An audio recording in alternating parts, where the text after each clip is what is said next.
Busch Stadium, St. Louis. It's cold, 40 degrees for the championship game. The Cardinals and the Brewers, and to share the excitement, 53,000 partisan St. Louis fans. As NBC's World Series presentation brought to you by ColecoVision, the arcade quality home video game system, and by Polaroid. The fun starts when you share Polaroid Instant Pictures.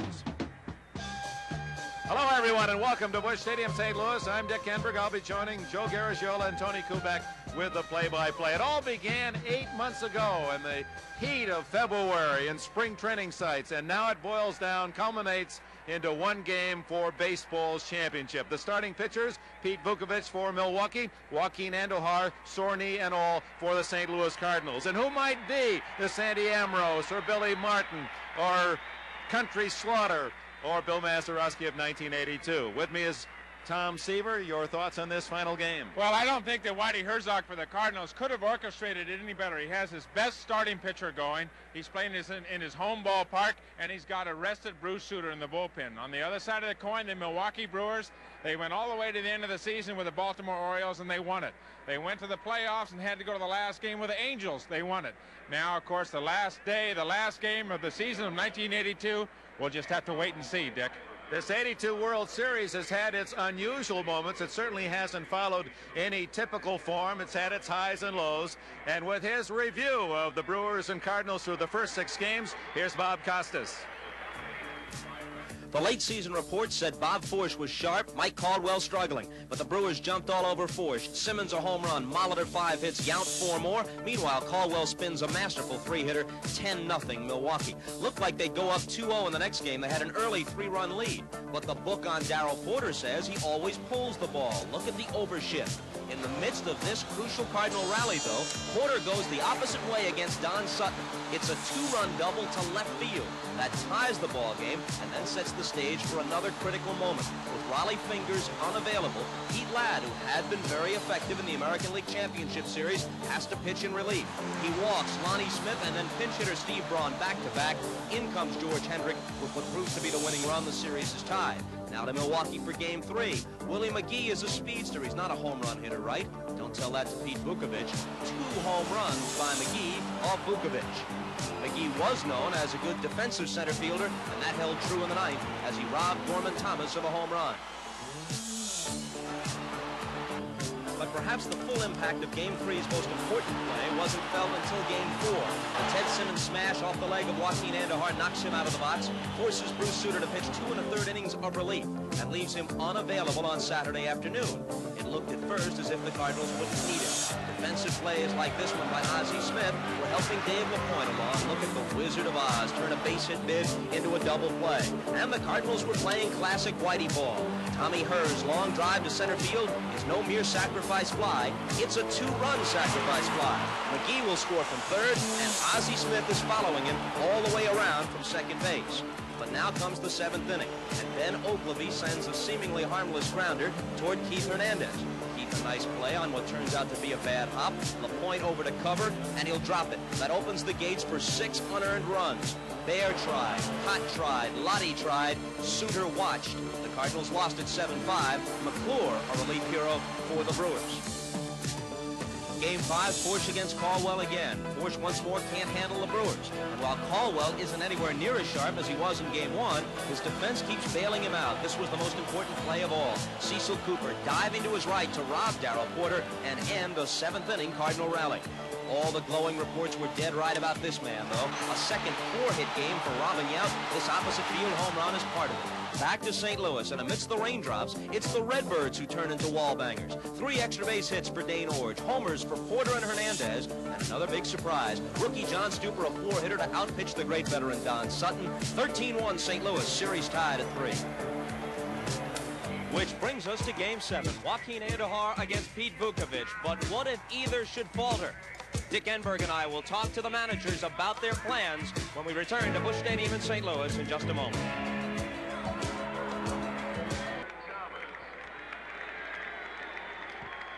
The conditions cold for Game 7. The temperatures could drop to in the mid-30s before game's end. Well, many of you have been high in your praise of our montage of shots, over 650 of them in 1 minute and 40 seconds, a review of American and baseball history in this century. Once again, this baseball prelude.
Additions from 1982, Caldwell's cool from Game 1, Suter's sinker to save Game 2, Andujar's agony, St. Louis won Game 3, LaPointe's costly bobble in Game 4, in Game 5, Robin Yount's second 4-hit game, and last night for the Cardinals, the rookie Super was super.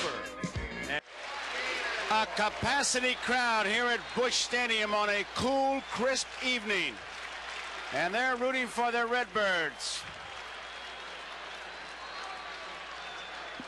The lineup for the Milwaukee Brewers, leading off will be Paul Molitor at third base. The shortstop, Robin Yount, batting second. Batting third, the first baseman, Cecil Cooper. Behind the plate, in the cleanup spot, Ted Simmons. Ben Ogilvie is in left field. Gorman Thomas in center field.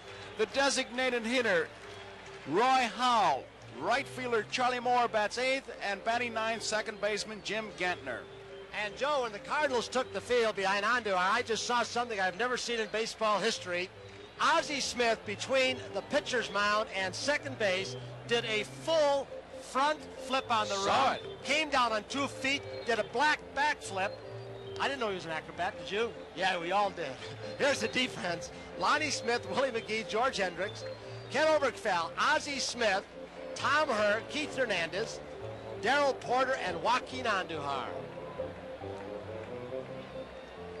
There were many who didn't think Andujar would start. Hit on the below the right kneecap. There is the postseason record of Andujar. 2-0. 13 innings pitched. In Game 3, he worked 6 in the third innings, allowed 3 hits, no runs, 1 walk, struck out 3. St. Louis won that game 6-2. It was in Milwaukee. It was a hot shot, 1 hopper off the bat of Simmons that got Andujar. And I must say, a lot of courage on that mound on this side, and we all know about the courage of Vukovic. Should be quite a night. Hard thrower, Andujar, been clocked up to 94 miles an hour, tough slider, forkball on occasion. And when he throws his last warm-up pitch, before the throw by Porter down to second base, he lets it all out. In fact, he says Juan Marichal, one of his countrymen, and I think should be a Hall of Famer, told him to do it to get himself psyched up. Hub Kittle said also every time a pitcher throws, and this is his theory, throws a pitch to home plate, if you throw it hard enough, the blood will rush into your hand. He says that's when a pitcher knows he's ready. That's just another theory. So we'll maybe have you take a look at Joaquin Andujar, what he does.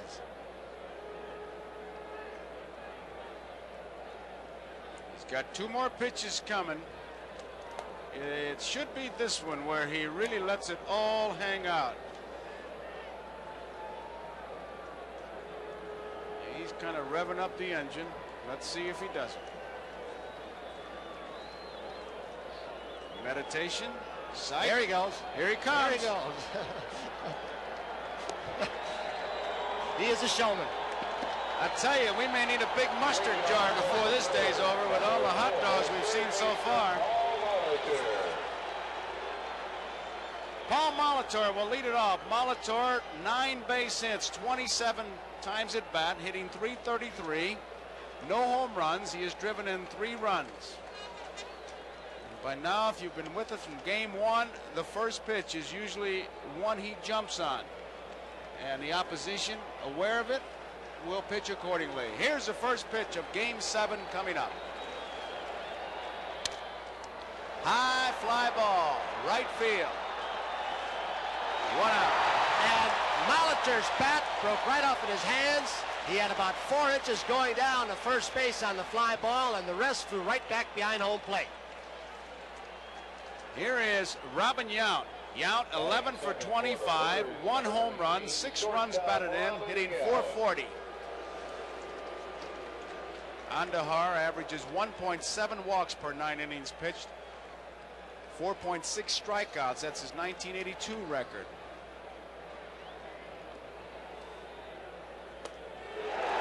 Strike 1. A hard thrower who does not usually walk many, and that's what Hub Kittle was concerned about. He said, I'm not concerned about how hard he throws his slider or fastball. I'm concerned whether his control will be off if he feels a little pain in that leg.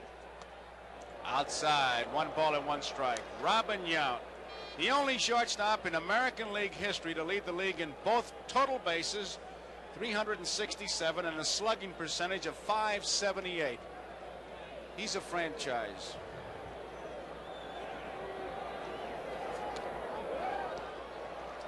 Two balls, 1 strike, 1 out. Game just underway. Top half of the first. Molitor hit the first pitch, a fly ball to right.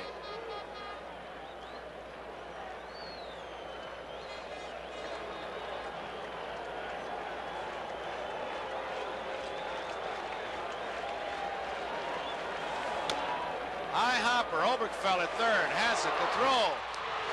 It is in time. 2 outs. The batter is Cecil Cooper. Cooper, 1 home run, 5 runs batted in, hitting .280 in the World Series, 7 base hits, 25 times at bat. And he has been a magician with the glove. I think this fella may start to get the credit, Tony, that he richly deserves and has been overlooked for so many years. Well, I think all those in the baseball fraternity have never overlooked what he's done. Right. Those of us who've seen him play a lot, I've seen him play 20, 30 games this year. A great deal of respect for his ability in all areas. Strike 1 by Andahar. Andahar so far, you would never know he was hit on the right leg by the hot shot off the bat of Simmons. He's pumping hard. Outside, 1-1. He's coming right at him. He's challenging. He's not flinching.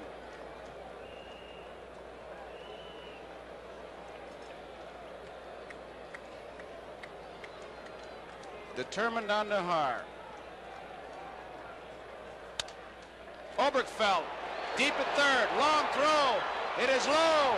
He gets him. Nice play by Hernandez at first base. 1-2-3 for Milwaukee. Top of the first. We go into the bottom half of the first. Milwaukee nothing. St. Louis coming to bat. Inning ending on a good play, Tony. We've seen good defense and we've seen awful defense so far in this World Series. It's been really unpredictable.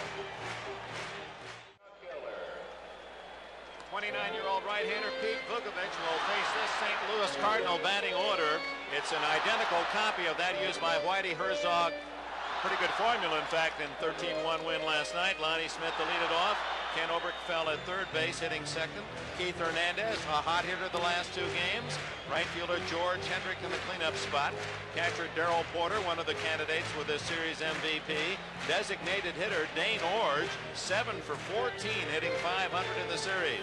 Center fielder Willie McGee had 2 home runs off Vukovic in Milwaukee. Second baseman Tom Herr and shortstop Ozzie Smith, 2 switch hitters in the bottom end of the order.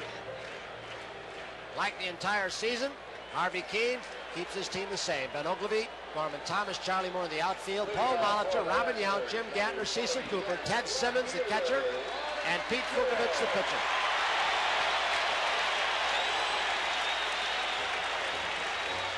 Pete Vukovic, who tied Larry Gore and Jeff Sahn for second with 18 wins. Lamar Hoyt won 19 games to lead in that department, faces Lonnie Smith. Fly ball, right field. Charlie Moore is there. Like Molitor, Lonnie Smith hit the first pitch to the right fielder. 1 up, 1 pitch, 1 out. And Joe, because of all the rain last night, the field is still a little bit squishy. Outfield especially, so balls will still scoot if they're hit on the ground or in the gaps. Ken Oberkfell is the batter. Oberkfell, no home runs, 1 run batted in. He's 7 for 21 in the World Series, a .333 average. Ball 1. Vukovic lost his last 5 decisions of the year.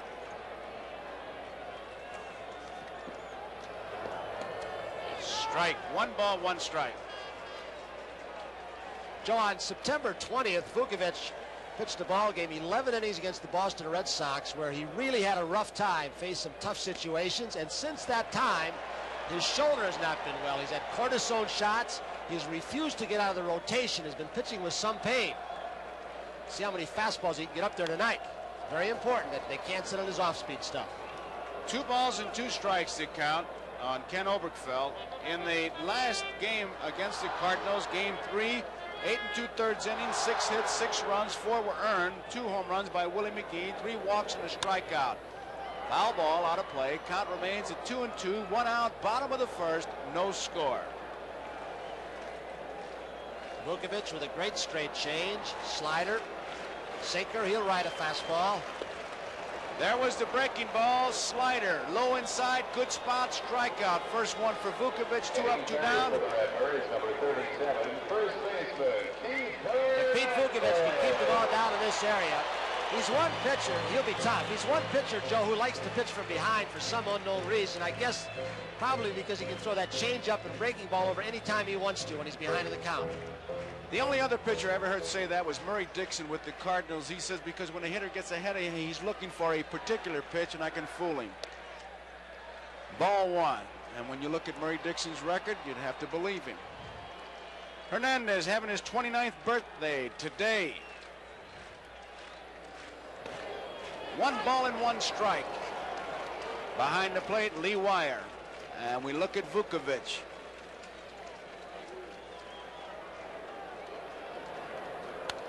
Foul ball out of play. Straight change.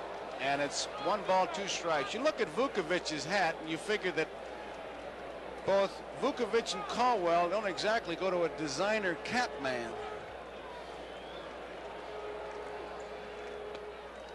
Two balls and 2 strikes, but they don't pay you for how you look out there. As we look at George Hendrick, it's what you do with the baseball. High hopper. It'll be a tough, close play. Base hit.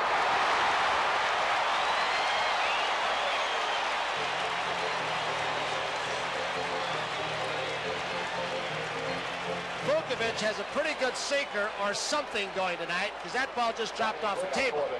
Hernandez beats it into home plate. Gantner can't get it on the short hop, so the artificial surface comes into play very quickly in this ball game.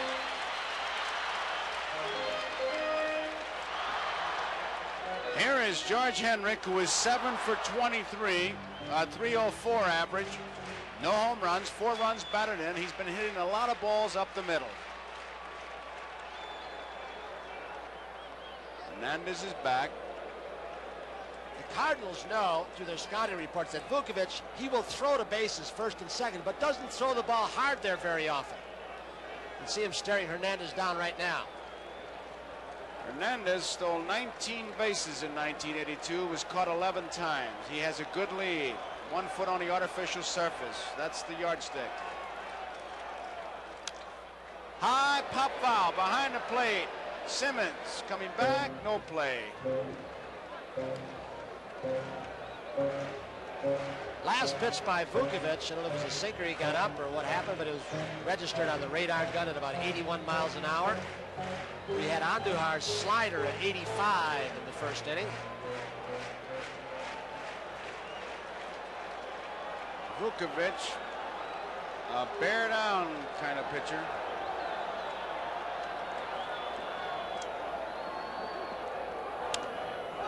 Pop fly in the infield. Simmons, foul territory, taking charge, makes the play and made it easily. Henrik fouls to Simmons, ends the inning. So we complete 1 full inning. Score here: Milwaukee nothing, St. Louis nothing. Simmons, Ogilvie, and Thomas due up from Milwaukee.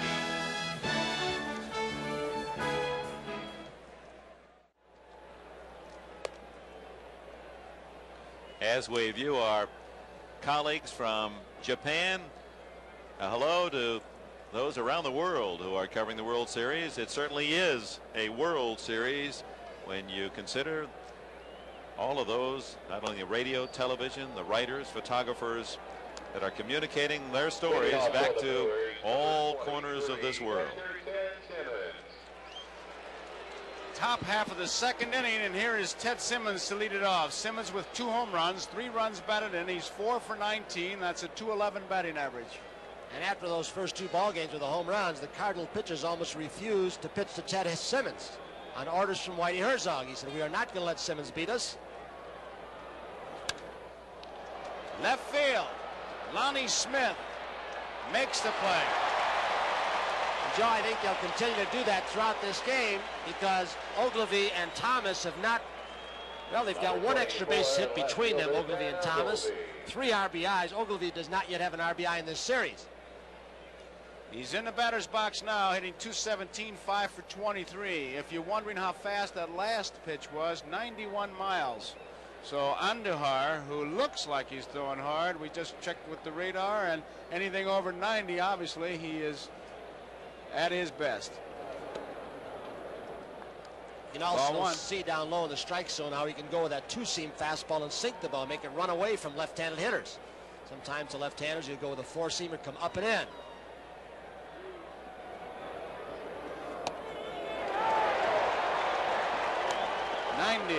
One ball, 1 strike. So it appears that both Vukovic and Andujar brought it with them tonight. And that is 90 and what is considered to be the slower of the 2 guns most used. Figure 4, 5 miles per hour difference. Well, the fast gun, that would have registered about 94. 2 balls and 1 strike with 1 man out. The on-deck batter, Gorman Thomas. 1 out.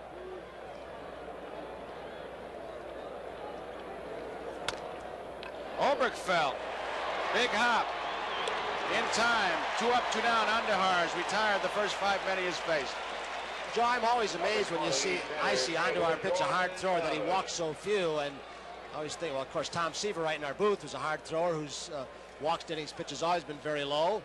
Like Robin Roberts who threw hard, and you can go on back even further than that.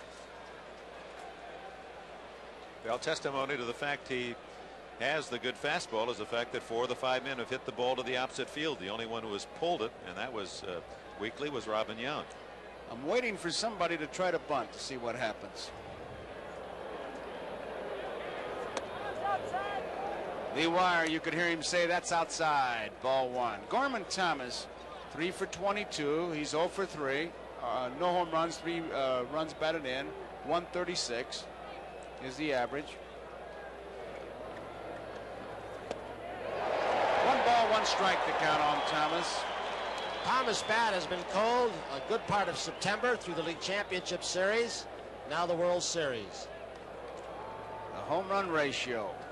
Lowenstein, 1 for every 13 point. Reggie Jackson, Gorman Thomas.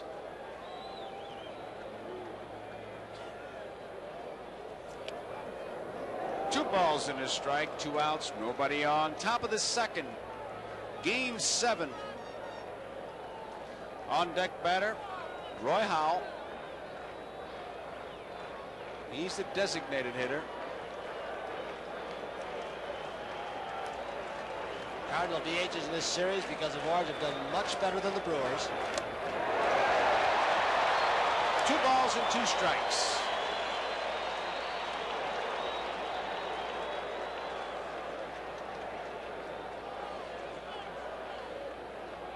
Andujar and the Houston organization before coming over, really on the advice of Hub Kittle, who had on the Dominican Republic winter ball, was less than a 500 pitcher before he came here. Sidearm, he likes to do that, misses, and it's 3-2. What Kittle has taken away from Andujar is changing his delivery so often, his release point. He has got him throwing either overhand or sidearm like the last pitch, nothing in between. High fly ball, left center field. Willie McGee taking charge. Makes the play, and Andujar works a perfect second inning. He's retired the 6th men that he's faced. We move to the bottom of the 2nd inning. Milwaukee nothing, St. Louis nothing. It'll be Porter, Orge, and McGee for St. Louis.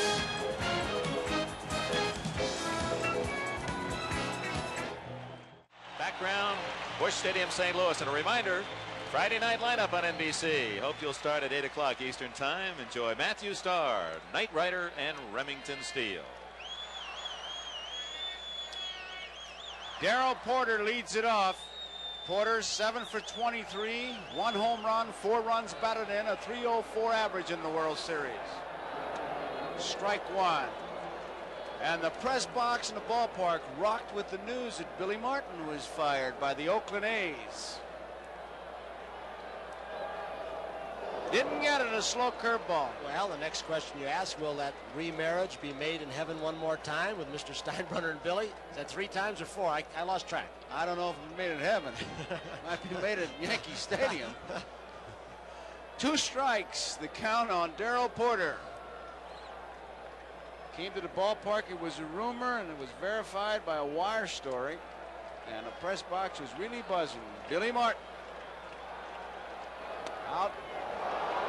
And so is Darrell Porter. Fastball in the inside corner. 2 off-speed pitches and a blazer, and he's got 2 strikeouts. So Vukovich, as we said earlier, he brought it with him. Andujar's worked 2 perfect innings. And starting out like we're in for quite a night. And it appears from that last fastball that came back over the inside corner that Vukovic's arm is sound enough that he can throw enough fastballs to keep him honest. Here is Dane Orge, 7 for 14. Up the middle. Knocked down by Gantner. The throw is not in time.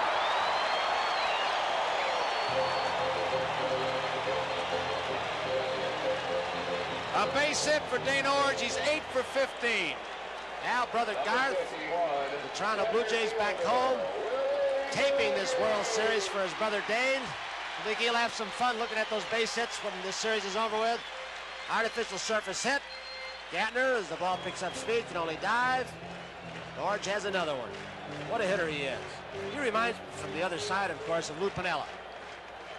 Orge is on at first. Here is Willie McGee, 5 for 20.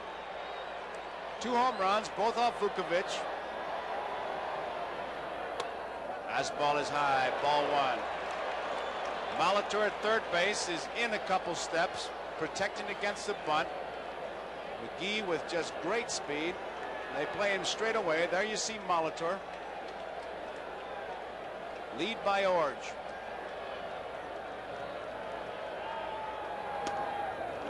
And it's ball 2.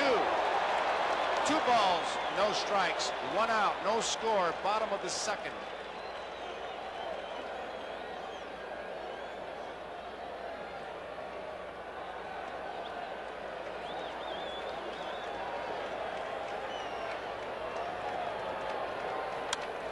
Straightaway center field. Gorman Thomas should have it. He does, and there are 2 outs. Joe, I think only a guy who has the feel for pitching that a Vukovich has can make the kinds of pitches when he's behind as often as he does. You look at his innings pitched to hits, more hits than innings pitched, 100 and some walks during the regular season thrown in. pitches ball games with 5 and 6 walks, 10 or 12 hits, and he can pitch you a 1 or 2 run ball game. He makes the pitch when he has to. Tommy Herr, the batter, and remember, batting right-handed, Herr wore the protective shin guard on his back foot, the right leg, and now batting left-handed, there it is on the front foot. Either side, he protects those wheels. This is a pretty good combination, and with 2 outs, you have to look for it, because even if Ord should be thrown out, Herr would lead off the inning, so they got something going if they want to use it. Holding. Outside, ball 1. There's the protective shin guard that Tommy Herr wears. Batting left-handed there, and sneakers on the artificial surface. Infielders wear them all, but really Lonnie Smith, he wears the cleats even on the turf. Good hitters kind of shy away from it because they like that footing in the batter's box. 1-0 pitch. Blocked nicely by Simmons. It's 2 balls and no strikes. Now Herr, as we look at the third base umpire, Davey Phillips.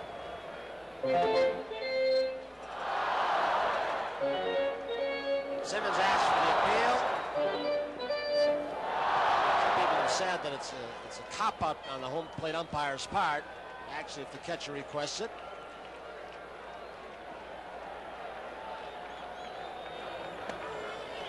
Two balls and 1 strike. Orange is not a base-stealing threat, but more to break up the infield, if anything. Whitey Herzog has really done a job running these Cardinals. He's run them right into the 7th game of the World Series. You can't operate any better than that. That's one of the ways that Whitey Herzog tailored this ball club as general manager. He said when he came over, he didn't see anybody going first or third. Couldn't score from second base on a legitimate base hit. Went for speed as he did when he was with Kansas City. He went around that time, says Lee Wire. 2 balls and 2 strikes to count. Vukovich has struck out 2. Both hits by the Cardinals, infield hits. Hernandez beat one out to Gantner, and Orange hit one to the right of Gantner, who came up with the ball but couldn't make the play. No score.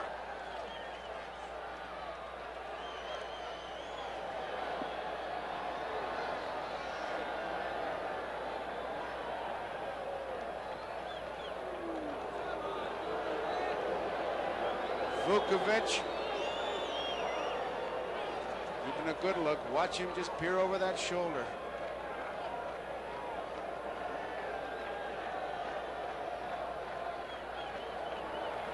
Outside, 3-2.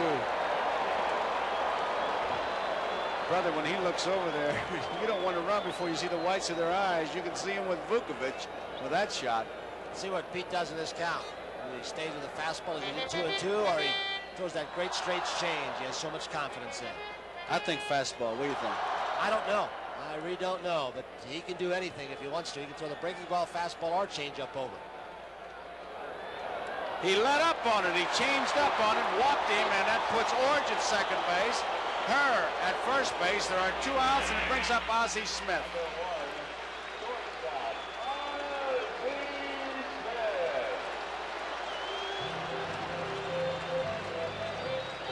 Vukovich now wants time to talk to his catcher, Ted Simmons, or is he going to get a new ball? I've never really seen a pitcher walk all the way down to the catcher. Usually the catcher meets him halfway or goes out. Pete does all kinds of things to psych the opposition. He's also showing that he's in control not only of himself but of the game.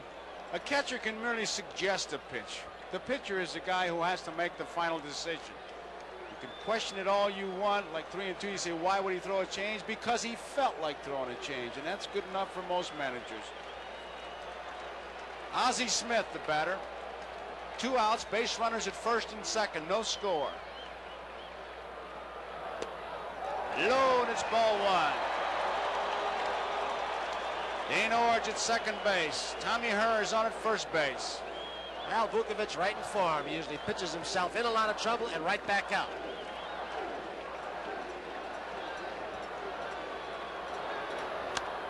Line foul. Count, 1 ball, 1 strike. You wonder, Joe, if this is the kind of team, the Cardinal team, that you want to pitch from behind on, because although Orge is not a base stealer down at second base, Hers at first, you walk him like he has a tendency to do, throw a lot of pitches and get behind in the count. You've got a running team out there. You can do it with some teams that don't run. These Cardinals will take advantage of those base runners. Here's the 1-1 pitch. High hopper up the middle. Robin Yount coming over, can't make a play. Bases are loaded, another infield hit.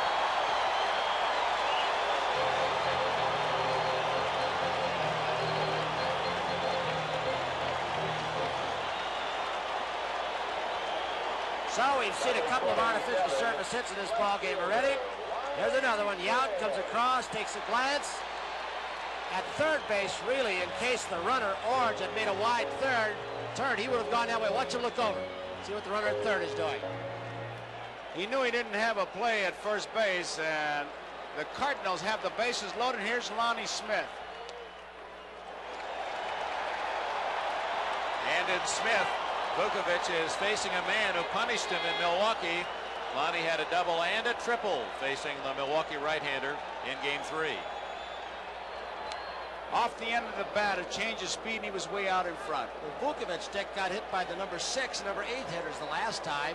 6 hitter was Lonnie Smith, you mentioned. McGee was hitting 8, hit a couple of home runs. The rest of the lineup he handled pretty easily. Yeah, this is the kind of inning. 2 infield scratches and a walk, and you just, for Milwaukee fans, worried someone will really get a hold of one. High fly ball, right field. Vukovic should be out of it. Moore makes the catch. So he gives you a thrill. But the bottom of the second ends, the Cardinals do not score. We complete 2 innings of baseball here, and it's Milwaukee nothing, the Cardinals nothing. And we'll be right back after these messages from your local station. Vukovic, feeling he was out of the inning on that fly ball, had some words with Lee Wire. You don't think he's bearing down? I don't know what he said, but I'm sure Lee Wire got the message. For the play-by-play now, here's Dick Enberg. Thank you, Joe. Joaquin Andujar has retired 6 in a row and gets Roy Howell on that first fastball. Howell in search of his first World Series hit. Will be followed by Charlie Moore and Jim Gantner. Remember, in Game 3, the Brewers managed only 3 hits off Andujar in 6 1/3 innings. Foul back 0-2. 2 of those by Jim Gantner. The third when Ted Simmons, one hopper, struck Andujar in the knee and knocked him out of the game with the injury. The Cardinals defense, because of Andujar's fastball, shading Howell slightly toward left field. McGee in center. Lonnie Smith down toward the left field line. Straight away in the infield. 2-strike pitch. There are some similarities between these two pitchers, both 29, both right-handed, but the most interesting, on a 44-degree night, game time, both are pitching without an undershirt, just the bare arms. All the rest of the players on both sides have the long sleeves. What was that old saying? Protect that arm. Here's Andujar and Vukovic just out there as if it's 85 degrees. This will be an interesting pitch as we look at the sleeveless Andujar. See if Porter goes outside with him. 2-2. Inside. So the count is full. You know, Dick, that sleeveless day you're talking about, Jim Cott does that. Mike Marshall, who did the brilliant job on the split-fingered fastball of Suter, he called it a one-fingered forkball, gives you a good explanation. I can't really do it scientifically about sweat and evaporation, and he has proved to many people, including Cott, the best way to go is without a sweatshirt. Foul, and it remains 3-2. I'll tell you, in the pregame presentation, standing down on that wet carpet with a bit of a breeze and this temperature, it was unpleasantly cool. And I have as much sweaters and long underwear as I could gather for this one. Difference is you got a tape machine. When we make a mistake, we can do it again. He can't, so he's a little juiced up. He's ready. Wow, watch out. That one ricocheting through some cold hands and now stinging fingers behind the Milwaukee dugout. Harvey Keene. Is it his year, taking over for Buck Rogers at midseason, or will it be Whitey Herzog's team that gets the World Series championship ring? 3-2.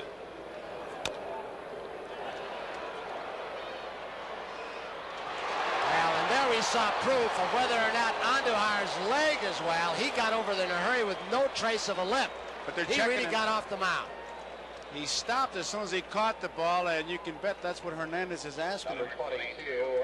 Watch him get over you. Good sinker ball that Howell jams it into the dirt. Look at Andujar.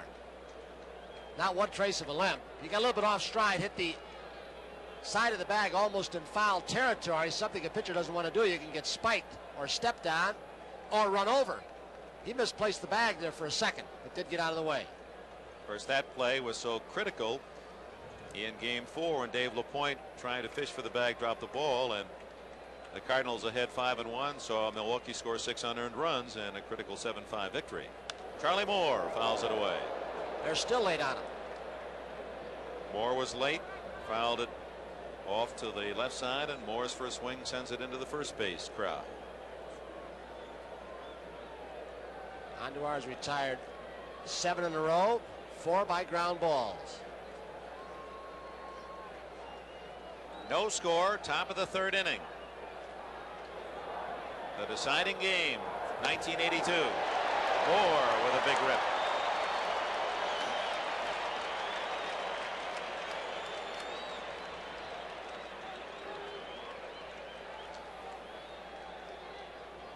That ball really ran in on him, just tied Charlie Moore up.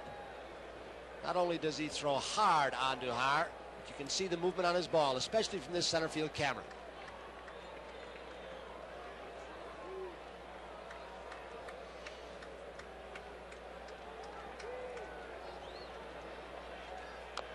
Fouled again, 2 strikes. Moore, one of those unsung players in this series. He's played superbly. An average of .348. He has 8 hits, 3 of them doubles, flawless right field play. Excellent throw last night that could well have nailed a run at the plate. Made that diving catch in Milwaukee that stands out with Willie McGee's as the best defensive gems by an outfielder in this series. So it's been a good October for Charlie Moore. Up the middle, Herr gets him on a close call. And if you remember Game 1, that's the adjustment that the middle infielders have made. Both Ozzie Smith and Tommy Herr, out of respect to some of the speed they didn't think these Brewers had. Charlie Moore won. They have moved in 4 or 5 steps. Game 1, that was probably a base hit. Going back to that 10-0 victory by Milwaukee in the first game of the series, Smith and Herr often were found beyond that outfield line, but to certain hitters now, they're playing a more normal position.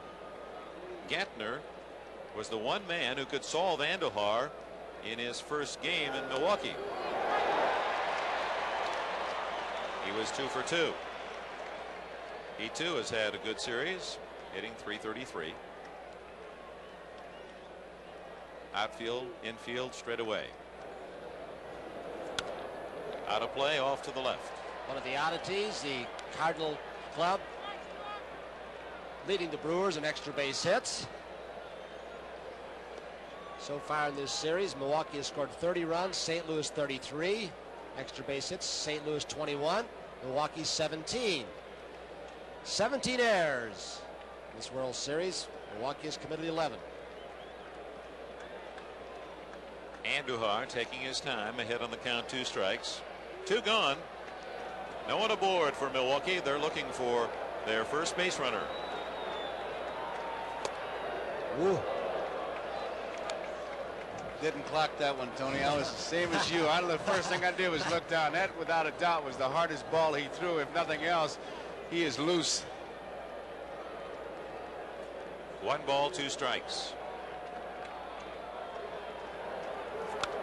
Again fouled back into the upper deck. You do not. Here's the comparison we were telling you, Brewers. 3 down and runs scored. They're up 5 in base hits. Up a little bit in batting average. Extra base hits. The one you would have expected in pregame reports. The Brewers would be leading in. Ogilvy and Thomas have not really. They've got 1 extra base hit between them. Ozzie Smith. And Joaquin Andujar has retired the first 9 men that he has faced. Absolutely perfect through 2.5. And the score at Busch Stadium in Game 7, the Cardinals and the Brewers. no score.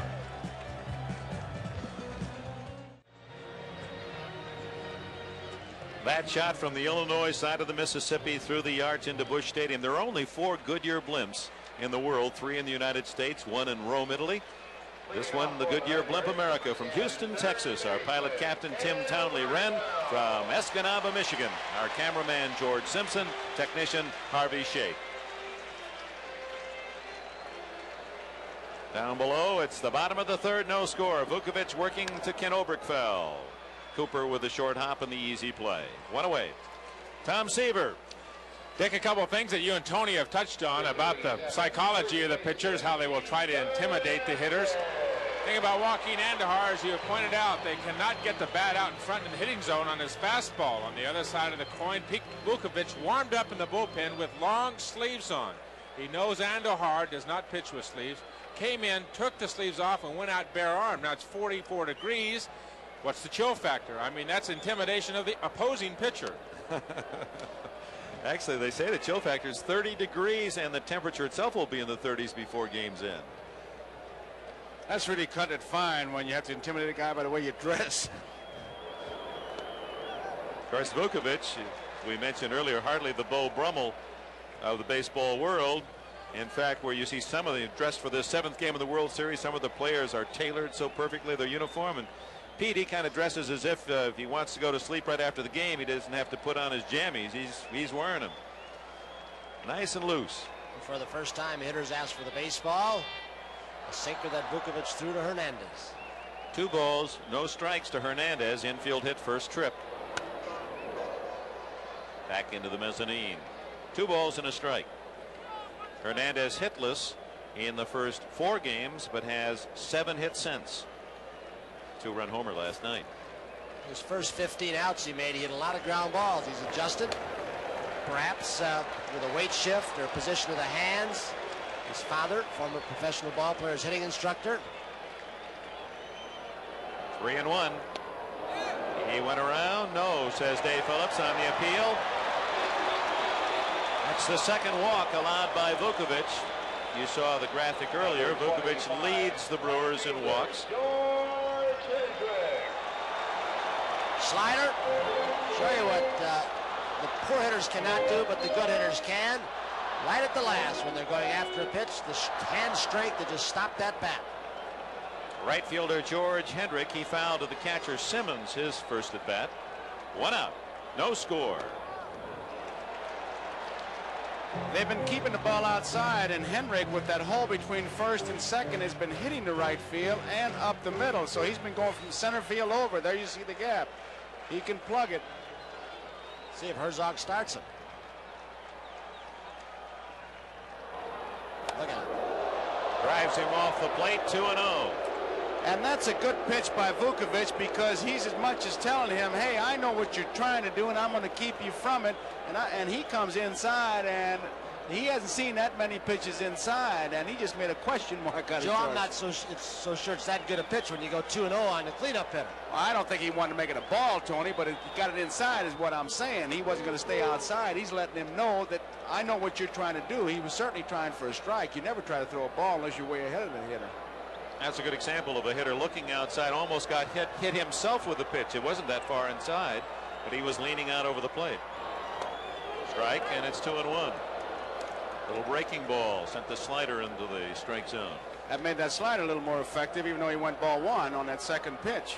Now let's see if Chuck Hiller, the third base coach, relays a sign to Hernandez. 1 out, 2-1 to get him moving. Manager's delight, 2 balls and a strike. And Vukovic thinking along those lines, sends Hernandez back. Continues to just lob the ball over, and the Cardinals know it. As a member of this ball club,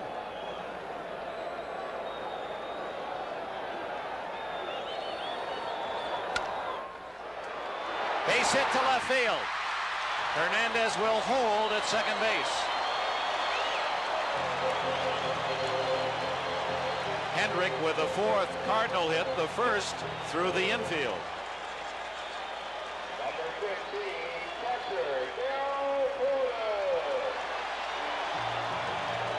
Darrell Porter took a 3rd strike, his first at bat. Does it surprise you at all that in such cold conditions, and this the final game, that both managers, any sign of trouble, wouldn't get someone warmed up just in case? As an example now, Vukovic pitched out of a bases loaded jam in the last inning. He has 2 men on, 1 out in this inning. High drive to right. Charlie Moore is back to make the catch. Both runners tag. Here's the throw. And Hendrick also advances into second as Hernandez goes to third as Porter flirted with a 3-run homer. Well, we're in the Cardinals ballpark, the big ballpark, where this is a home run in a lot of other places. You can see once you get it away from those foul lines, it does not carry.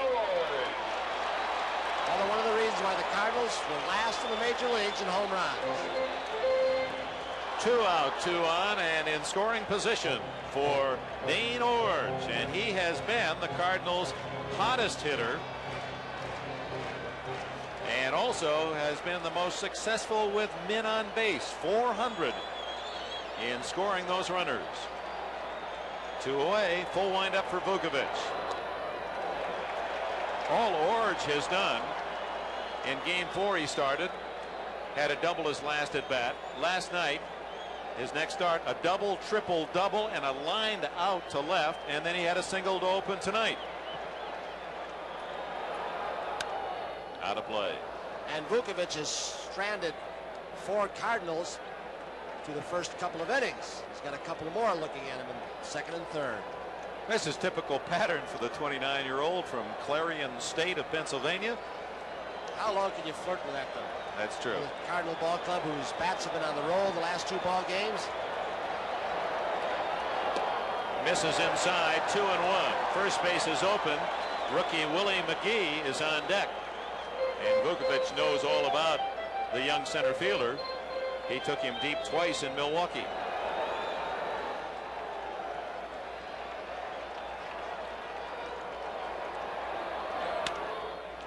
Gantner to Cooper, and Vukovic wiggles off the hook in the third.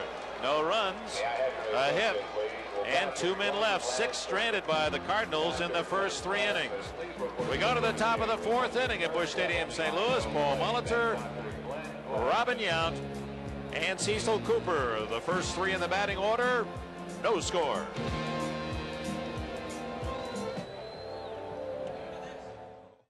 No score after 3 as Andujar and Vukovic have shut out the opposition. Joe Garagiola, game 7. He remembers Country Slaughter, game 7 in 1960. How well you recall Bill Mazeroski. Who might the star be tonight? Your guess is as good as Yeah, ours. but there How's may that be- for going out on a limb? That's right. I like you when you take a strong stance. Joaquin Andujar has a 3-inning foot up on a starring role. He's been absolutely perfect, has not struck out a man. Only 2 men have reached the outfield. Molitor up now, he flied to right, and Simmons, who flied to left. The rest, I'll text that. Gorman Thomas also hit a ball to center field. The other 6 ground outs. 0-2. That's a tough slider that he throws also. He throws it about as hard, exactly the same motion as his fastball, and it is so difficult for the hitter to determine. Now when you finally do, it's too late, as hard as he throws it. 2-strike delivery. Right side and a base hit. And a base stealer on board for the Brewers. Molitor's 10th hit of the series, the first by the Brewers tonight. The leadoff man is on, brings up Robin Yount, who is the leading hitter for the Brewers in the series. Yount took a pretty good, Molitor took a pretty good pitch. Looked like it was away. He kind of gave on the sidearm delivery. The pitching chart kept by Tom Seaver on Robin Yount. We'll examine that and get the comments of the Cincinnati Reds right-hander. Molitor has the green light. The only time he'll get a sign is when Harvey Keene does not want him to steal. So if he can read Andujar, he'll be off in a hurry. He won't have Yount have to get in the hole and take too many pitches. Pretty good fastball over to first baseman Keith Hernandez. And that is showing a lot of confidence in the Gold Glove first baseman. A lesser first baseman, Andujar, would not be able to do that, throw that hard. Ron Hansen Number 18 helping Molitor with his lead. It's quite a contrast, too, between the two pitchers as far as the base runners. Vukovic kind of timid throwing over there, just letting them know with that lob. And Andahar, he's firing bullets. Andahar to hold plate. Does not get rid of the ball too quickly, though.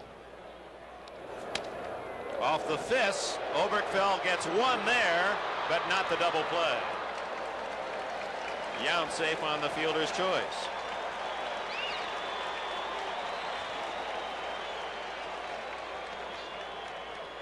A little bit surprised that Robin didn't let Paulie have a little more time. Paul Molitor. Tough hop for Oberkfell playing in. Get a chance to see Yount's speed once again with the third baseman Oberkfell playing even with a bag. They still couldn't double him up. So Yount is 0 for 6 since his home run. His last at bat, game 5 in Milwaukee. Cecil Cooper grounded to third, his first at bat. Hernandez at first base making a good scoop play on the throw from Oberkfell. No score in the 4th. Andahar for the first time in the game working from a stretch position. I think it's interesting too, Dick and Joe, that the Brewer hitters don't get a chance to see in the American League a lot of pitchers like Andahar. The difference in the two leagues, Vukovic, a breaking ball pitcher, Andahar, a fastball pitcher. Might get a half a dozen, maybe, who throw this hard in the American League. Base hit to right field. Yount's going to third. Hendricks throw. He got him.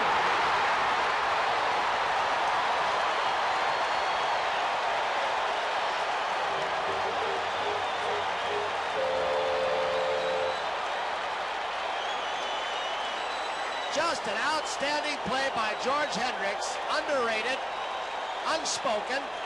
Charges the ball. Almost grabbed it by four seams. Ozzie Smith with the decoy. I'm surprised they didn't argue a little bit more. I don't know if the third baseman Oberkfell blocked him off. He just crushed him right in the side of the head with his right knee. Kept him off the bag when the ball came across Robin's body. Outstanding play by Hendricks. And the play was made because Yount, going from first to second, had to wait to make sure the ball didn't hit him. That lost step was the difference between out and safe at third base. Hendrick with a perfect throw. So 2 out, and Ted Simmons the batter. He flied to left his first time up. A couple of home runs in the series, both solo shots, and both of them here. Popped up. Darrell Porter. And the inning is over. No runs, 2 hits, 1 left, as Robin Yount, trying to go from first to third on a single by Cooper, is gunned down by George Hendrick. That's the biggest play thus far in this game 7. And we go to the bottom of the 4th inning. The Cardinals and the Brewers, no score. Watch Robin Yount as he rounds second base. Here's where he makes a big loop, much like as if he was going to score. You think going into the bag he would have been straighter. And Joe, another thing, there's one time where sliding head first actually hurt him. Had he gone in feet first, he probably would have upended Oberkfell and maybe just slid right through him. And no matter which way, Hendricks made an outstanding play. And it's charged it and made an accurate throw. It's a good example of Hendrick always saying, don't judge me by the way I look, judge me by the job I do, and he does the job. Big play as Milwaukee denied in the top of the 4th. Willie McGee leads off the last half of the 4th inning. He flied to left center field his first time up. George Hendrick, the silent man for the Cardinals with the press, but certainly not in the clubhouse, where he's perhaps the most popular player on this ball club. McGee has a base hit.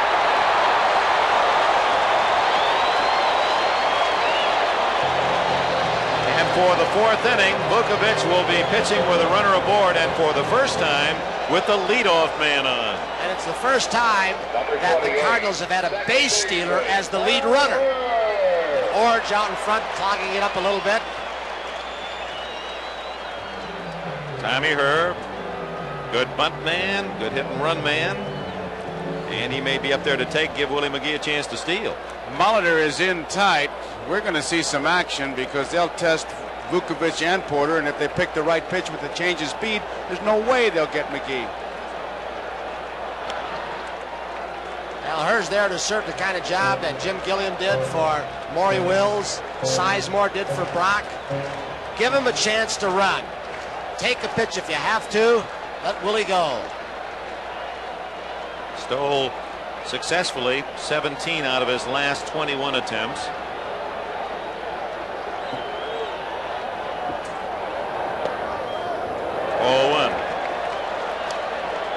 Well, that's not a bad play by Herr. He may not be sacrificing, he may just be taking, but by squaring around, he brings the infield in. And if McGee indeed is stealing, he gives a little something for everyone to look at.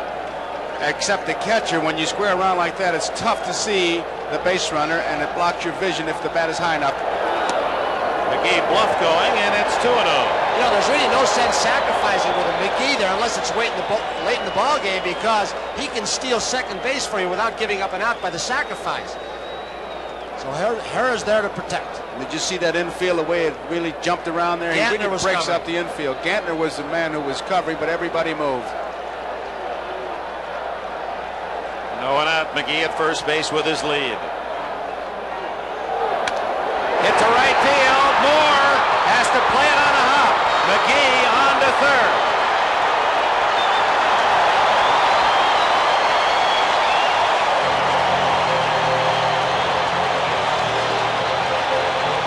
Well, Dee Fondy of the Brewers and Nelson Burbrink, the advanced scouts, said that the Cardinals run and hit. They don't take a casual lead off and then expect the guy to hit behind him. They try and steal the base, although McGee that time wasn't too sure because he didn't have a good job. Hiller is trying to say, come on over. It's bouncing in front. McGee finally senses it and comes over. And had Moore caught the ball, McGee was too far gone. That would have been a double play, but it is a base hit, first and third, and Milwaukee's bullpen busy for the first time. Well, Harvey Keene thus far in this World Series, Dick, has managed like he did 162 ball games. There's that Vukovic stand where they've scored run, Haas and Sutton, but he's got somebody up early this game. Ozzie Smith, an infield hit his first time up as he chopped one over the mound.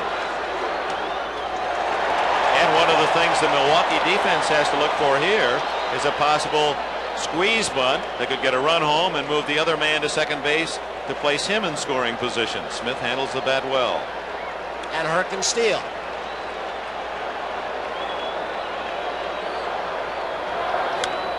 Pops it up into the right side. Gantner calling. Oh, that's what Smith didn't want to do with his speed, to get the ball in the air, and there's one out. So now a double play could bail Vukovic out of the inning. Bob McClure, left-hander with a couple of saves in this series, and Moose Haas, the starting pitcher for the Brewers over the weekend, the right-hander, tuning up. And almost every Cardinal that's set up by Whitey Herzog hits into double plays very infrequently. Makes it that much tougher on the defense. Got to play a little more shallow, artificial surface. Some of those balls scoot on through. We've had a couple meetings. Robin Yount having a meeting now. He just wants to know what Vukovic and Simmons were talking about, the possibility of double steal, and of course make sure that Vukovic knows who's covering on the double play, but there's only one thing in his mind, that's strikeout. And also, what pitch he's going to try and get Lonnie Smith to hit. Should Yount play him up the middle or in the hole? Is he going to sink the ball down and in, ride the ball away?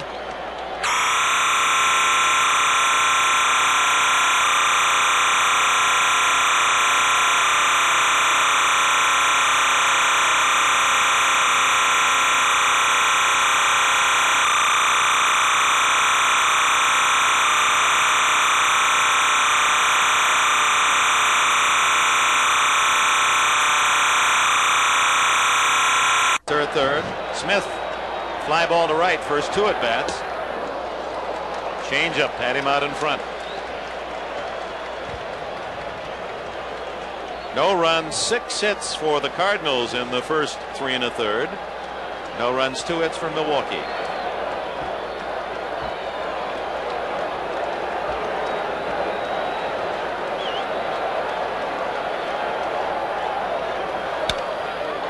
Molitor can't get it. Yount will have to eat it. The run scores. 1-0 St. Louis.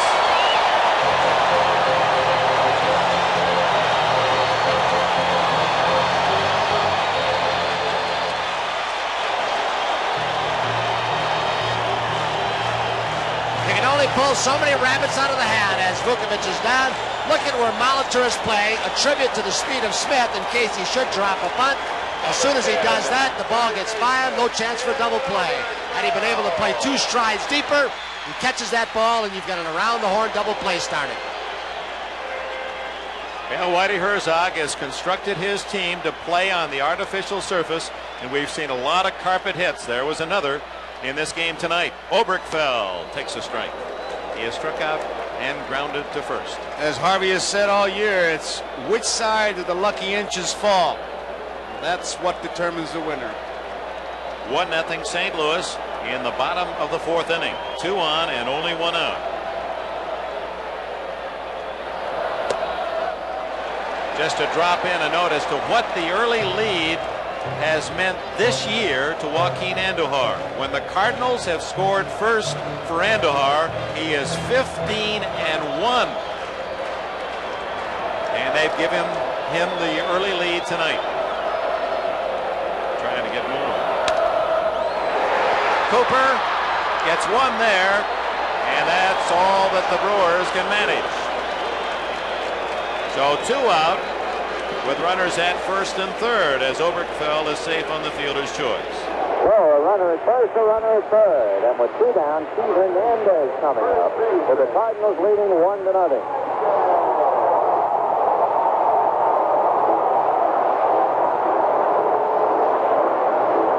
Hernandez, an infield single and a walk. So the Cardinals have 7 hits, 2 walks, and 1 run. Well, to me, they have 2 hits because they hit 2 line drives and they've had 5 bounces on this concrete. Hernandez hitting over 320 with runners in scoring position. And Vukovic ready, delivers, and the pitch high and inside. Ball 1, 1-0. Here in the inning, McGee single to center. Herr single to right. Ozzie Smith popped up. Smith single to the hole at short, scoring McGee. Oberkfell is hit into a forward play, sending Herr to third. And the 1-0 pitch on the way. Hernandez looks, and that's high and outside. Ball 2.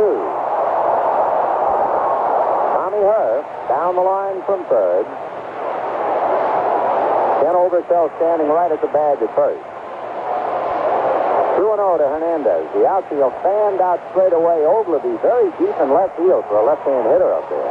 The 2-0 pitch is swung on and missed, 2-1. Oglivie is as deep in left field for Hernandez as he would play George Hendricks. 2-1. Again, Vukovic out of his set. Looks at the running. And the 2-1 pitch to Keith is high. Ball 3. I would say you could say that Benji could scrape a little paint off his hat. I don't know what he's doing out there. I can't believe he's playing that deep the opposite field. Dan Oglivie is somewhere near Hannibal, Missouri. Well, they couldn't hit the ball over his head unless it's out of the ballpark. Right. 3-1, the count to Hernandez. Vukovic delivers, swung on and missed, 3-2. And I'll say one thing, what beats the battler, and he's not going to throw strikes when he's behind. If you chase him, you're going to chase bad stuff. Cecil Cooper gives the one wrist over the other side to Vukovic. I'm coming off the bag at first. So 3-2, Oberkfell will be going. Tommy Herr down the line from third, and Vukovic ready, but Hernandez isn't. On deck, George Hendricks. Moose Haas and left-handed Bob McClure in the Milwaukee bullpen. Vukovic fighting for his life in this game, and the 3-2 pitch. Pete delivers, swung on and missed. Took a little off it, and Hernandez strikes out. What a pitch. Well, he stripped their Phillips for 3 innings now, Ben. 1 run, 3 hits. 8 men now left on by the Cardinals. At the end of 4, Cardinals 1, Milwaukee nothing. Here action just moments ago at Caesars. That's Harvey Keene's bar, just a couple of Gorman Thomas home runs away from County Stadium. Little tension there as well. A 1-0 St. Louis lead as the Cardinals have given Joaquin Andujar a run to lean on. And again, that statistic, Andujar, who was 15-10 on the year, was 15-1 when the Cardinals scored first. He'll be facing Oglivie, Thomas, and Howell in the 5th inning. Ogilvy, fairly quiet series, only 5 hits and no RBIs. That mark there, of course, including the American League playoff series as well. And the explosion from these Brewers bats that people have talked about and we've seen so much of. Look out. That one's hit well, deep to right. If it's fair, it's gone, and we have a tie game.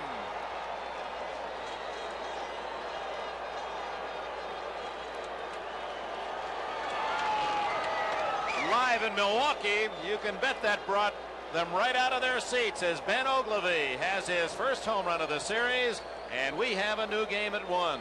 As expected here in St. Louis, it's like they sprayed the ballpark with ether. And in Milwaukee, they're dancing in the streets, and that's the way it should be. The 7th game of the World Series, and these two clubs still battling. We've got a tie. What a contrast. There's Milwaukee. And what has been fun about this series, these are two highly partisan cities. You can get New York and Los Angeles, and you'll get some people rooting for the other side no matter what the other side is. But not in these two cities. You don't dare yell cheers for Milwaukee in this town, nor do you want to wear a red hat in Milwaukee. People here were sitting like they were handcuffed. 1-1 as Andujar faces Gorman Thomas, and he hits it high, just missed it. It's deep to left. Smith. Oh, that wind playing tricks with it. That had some hearts in some throats here at Busch Stadium.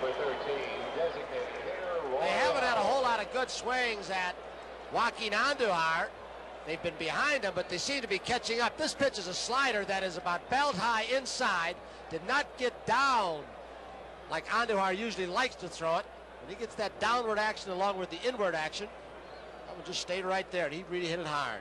Last 2 balls, very few that have been pulled. Howell to Oberkfell. Good play. Stayed with it. 2 out.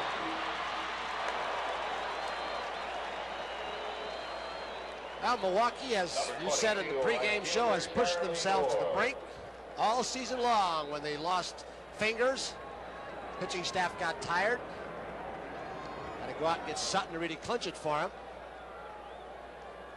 And as you heard, Harvey Keene, Roland Fingers will not pitch tonight. So Fingers, in essence, was a decoy through the playoff series and the World Series.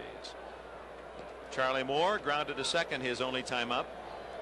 I think in all honesty, and Harry Dalton said that the GM and Keene, if they had known this, they certainly would have kept Easterling, left-hander, to come in.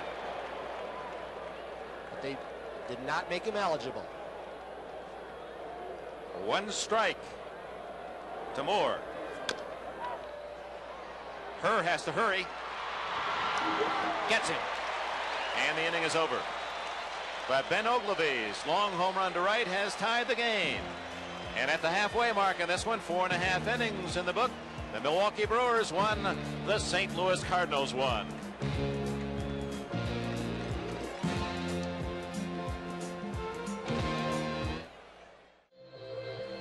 Incredible shot of downtown St. Louis and Busch Stadium from the Goodyear Blimp America. It took 20 hours to get from Milwaukee to St. Louis at 17 miles an hour.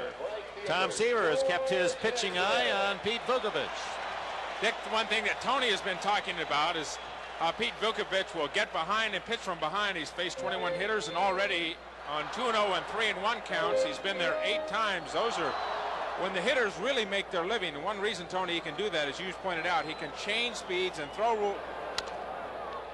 George Hendrick to Robin Yount, and there's one away. Go ahead, Tom. He'll go to the 2-0 or 3-1 count, and he has enough confidence in his other pitches other than his fastball to throw his changeup, to throw his curveball, to throw his slider. So even if he does get behind the hitter, he has that confidence to go ahead. He knows even the 3-2, 3.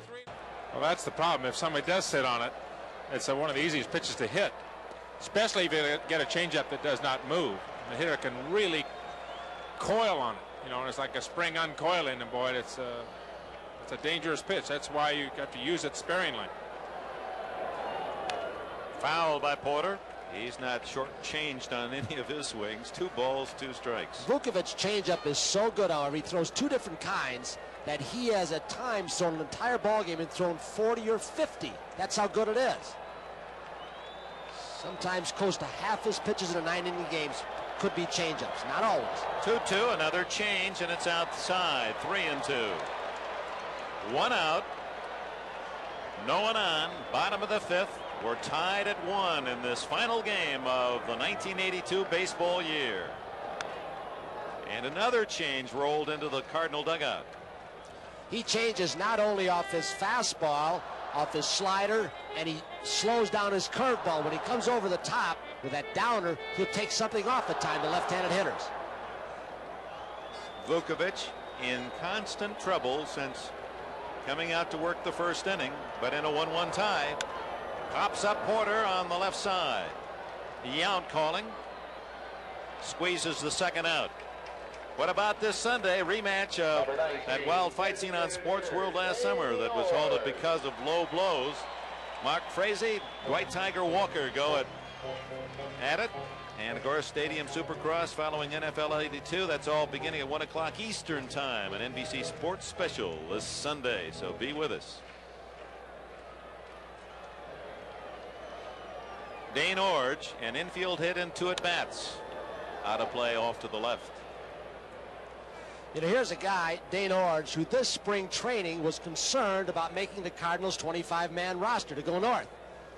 And he's becoming somewhat of a hitting star in this World Series, to show you how, as you said, 8 months difference in time can change. Hitting .500, 8 for 16. This could be another one. Bag. Hits the bag and goes into center field. Well, that's a surveyor's hit for Dane Orge, and his 9th hit of the series. Why do things like this only happen to good hitters? The guy is struggling around 200, going to pop right into the glove of Yount or somebody else. Good sinker ball by Vukovich. I'll tell you, Vukovich could be talking to himself because of the infield hits and plays like that. They have not really scorched him, but what counts is the score, and it's 1-1. Well, the first 3 base hits off him never got into the infield. The other one just barely sneaked through. 4th one. Well, Orge did not start in 2 of the 7 games of this series and still has 9 hits. Doesn't start against left-handed pitching. Oh, what a job he's done against the right-hander. Did not start against Caldwell, the 2 games that the left-hander of Milwaukee pitched. McGee up, 2 out, trying to break the 1-1 tie. Low. That was a record-tying hit for a designated hitter. Orge, Reggie Jackson, and Hal McRae with 9 hits as a DH share the record, and Orge joins some fast company. Hit to left center. Thomas got a terrific break on the ball and then made it look easy, and that's it for St. Louis in the 5th. No runs, a hit. They leave another. That's 9 stranded through 5. We go to the 6th inning at Busch Stadium in St. Louis. The 7th game of the World Series is tied at 1. The umpires this year chosen by merit work in the World Series, and you're looking at Bill Haller, who is a senior umpire in the American League, and he is umpiring what he says will be his last game. 47-year-old Haller completing his 20th year as an umpire. Joined the league for the 1963 season, 4th World Series, and he umpires. And I guess what was typical, Tony, in the clubhouse, the umpire's dressing room, as we look at the whole list, presented Bill Haller with a beautifully engraved clock. The only people there were the other umpires. I think he might continue on in a supervisory capacity for Dick Butler and the umpiring crew out of the American League. Be a good choice. He's been one of the best for a long time. True. Drilled into right center field. That could go all the way to the wall, and does. Gantner looking at a possible triple, but settles for 2. And the Brewers had the leadoff man on to open the 6th inning as Gantner, who hit Andujar 2 for 2 the first time they met, has a double in the 6th. Give you an idea of the difference in pitches made. Andujar, that was his 50th pitch. Vukovich has already thrown 70, 20 more. And the extra base hits on the part of some of these Brewers coming from the unlikely spots. Gantner's 4th double of this series. Charlie Moore has 3. Yount is 3. Of course, he gets extra base hits all year long. Molitor, whose single was through the right side, and that's where he'll be trying to aim one now to advance that runner. He may push a bunt, too. He does that a lot in this situation. Good call. That's what he had indicated. Takes the strike on the outside corner. Got to be careful of with Hernandez fielding at first base the way he charges and throwing from the left side. He can come up with that ball. If you don't get a good jump off second base, he can gun you out because Oberkfell was not even charging. Doug Bear is going to start throwing in the bullpen for St. Louis, the first activity we've had in the Cardinal pen. Good looking bunt. Andujar. He's safe. The ball gets away. The run scores. Molitor will hold at second base. The Cardinals try to play having confidence that Andujar would be able to cover half of the diamond from the pitcher's rubber to the third base line, and that Hernandez, the great fielder, would cover it from the first base line to the pitcher's mound. So they had just 2 charging. Andujar, that is a ball that Oberkfell did not come in on time. Andujar steals it away from off balance, and there it goes. E1. Look at how far he is. Oberkfell trying to hold third. Glances off the hip or the back. Goes down to the bullpen. It's ruled an infield hit for Molitor, and then advancing each man a base on Andujar's throwing error. And the Milwaukee Brewers lead for the first time in Game 7, 2-1. No one out and a runner at second as Molitor just exchanges places with Gantner. And Robin Yount, the batter. High chopper, that'll get the job done. No one covering first base, and Yount is safe. Robin Yount beats it out.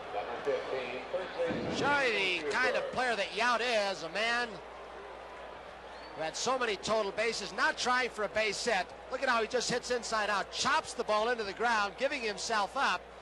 And Andujar, who had to roam to the third base line, just froze and didn't get over to cover. He might have been still thinking about that throwing error, and that's his play. Did not break at all toward first base.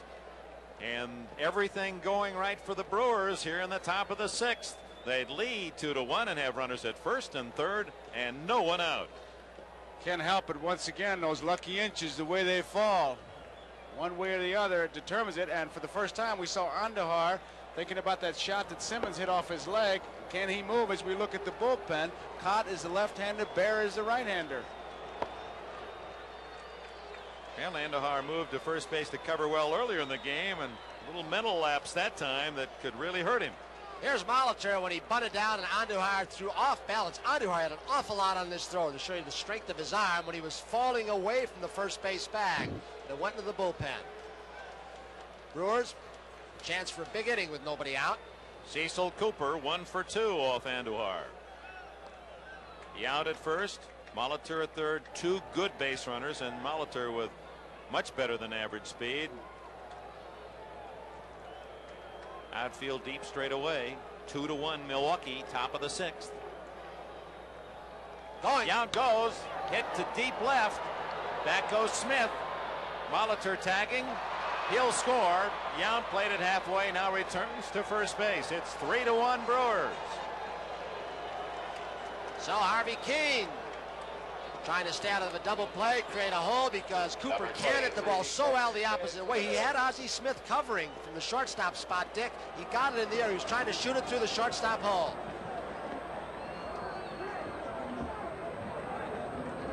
Here's Cooper with Yount leaving. The first base bag really carried much more deeply than I thought it would, and when he sees it'll score the run on the sacrifice fly.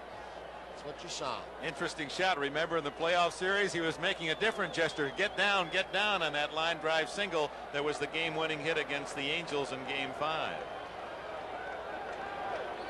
Ted Simmons with 1 out. Yount at first. 3-1 Brewers. Out of play. Just an observation, Dick, about this Milwaukee club.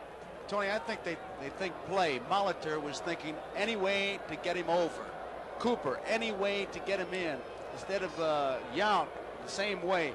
Instead of thinking base hit or what I'm thinking to play. What do I need now? Sacrifice fly, bunt, whatever. 1 ball, 1 strike. Joe, I don't think there's any question that for a team that is considered to be a team of sluggers and big inning ball club, that they are very fundamentally sound. Defensively, they've played shabbily at times, but they've also played brilliantly, and they have shown you in this inning how to move base runners. Ooh, almost threw that away as Yount a head first dive.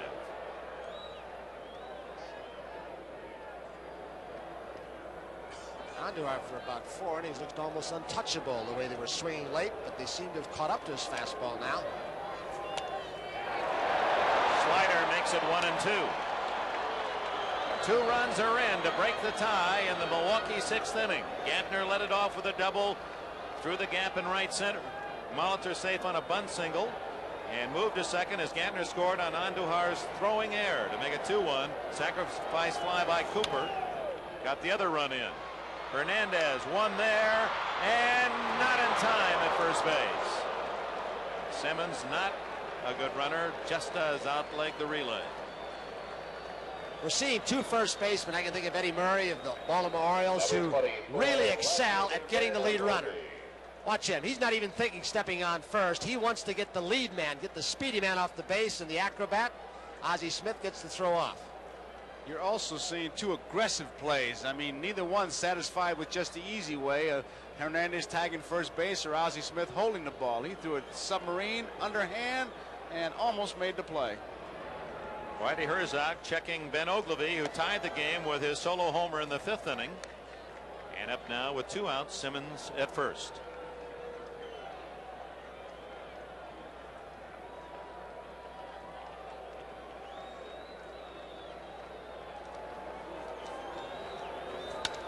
Up the middle. Great stop by her, and he gets the out.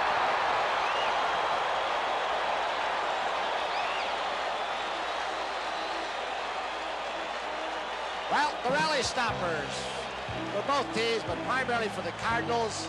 Ozzie Smith and Hearn do it again. But the Brewers get 2 in the 6th and lead it 3-1. Before we go to the bottom of the 6th inning, let's pause briefly for station identification. This is the NBC Television Network.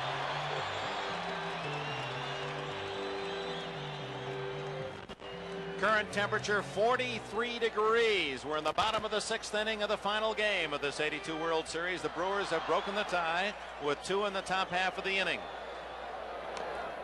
Burr. Bunting foul. Dick Enberg, Joe Garagiola, Tony Kubek, and Tom Seaver.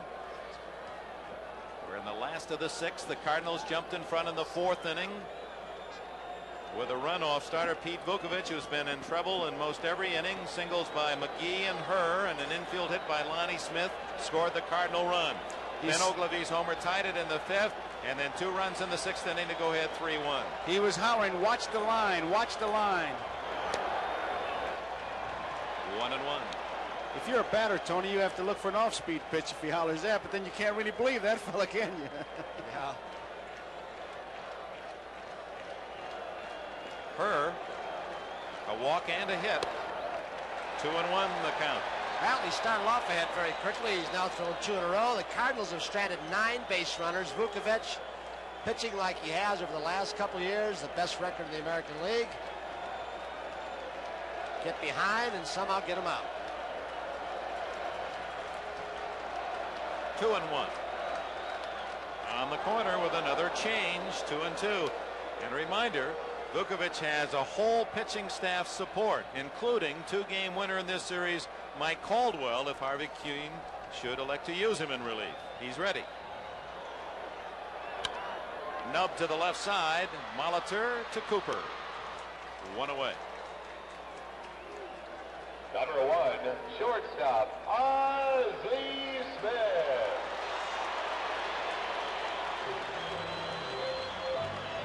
Ozzie Smith, an infield hit in 2 trips. Molitor way up close now at third base. Cooper not even with a bag, looking for a bunt. Ozzie Smith may try and slap the ball by him, something that Chuck Hiller, the third base coach, has really worked on with him. Chopped down on the turf, coming off the San Diego dirt and grass. 1-1. Molitor almost giving it that Pete Rose, come on in and challenge him and force him to hit that way. There it is. And it's a base hit to left.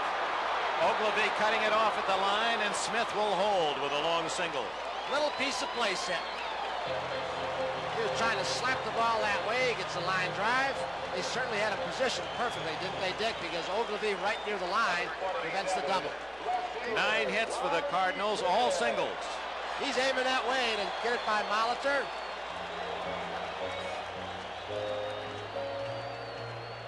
Ogilvie guarding the line, prevents it from becoming a double, and Bob McClure begins to throw in the bullpen along with Moose Haas. Tying run is at the plate. Lonnie Smith ripped fair.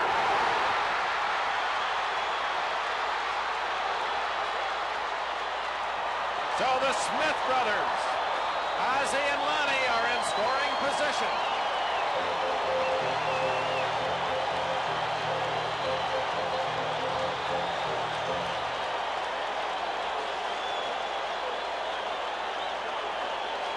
Number 10, third baseman, Dan 10 hits now for St. Louis. That's twice in this ball game that Lonnie Smith, with his speed, Molitor having to come in. He chopped one to the left of Molitor the last time up. This time he hits it harder, but still gets by to the right. Well, Vukovich is in trouble once again. I admire a guy like Vukovich who keeps getting in trouble and is able, to this point, to be able to pitch out of it somehow. One of those guys looks around, sees a couple of men on base, and turns to the plate and says, "I got you right where I want you." Yeah. For how long? I tell you, it's been the old story. He really, it's almost like he looks around and figures he's pitching with 2 infields, and now look at him to show his coolness. He's just changing shoes. He has always got something going. He's one of the pitchers who wears 2 different shoes from 2 different companies. He may have the same company shoes on this time, but all these little psychological ploys to just kind of stop the action of the game and make himself the center of attention. Look at him. He is something. Here comes Harvey Keene, but here's a guy, 53,000 people in the ballpark, millions watching, and he comes up with a bad shoemaker. Got dirt in both shoes. How do you do that? Looking for his lucky quarter. Harvey Keene coming out to talk with Vukovich. We may see a pitching change. He will come up with something almost every game you see him pitch, Pete Vukovich. Anything for the little bit of an edge. Left-handed hitter Oberkfell is the man up, with Ozzie at third, the tying run Lonnie at second, and McClure will come in to pitch to Oberkfell. Hernandez due next, another left-handed hitter. So the southpaw is the choice. A break in the action. Game 7 in St. Louis. The Brewers lead by 2. The Cardinals threatening to tie.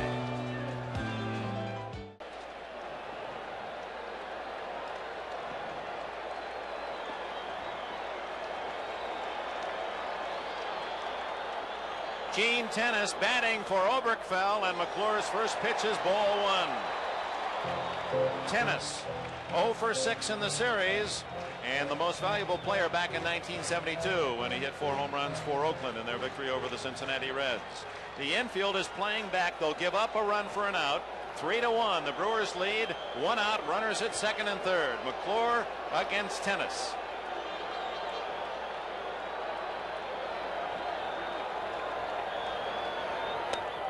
Ball 2.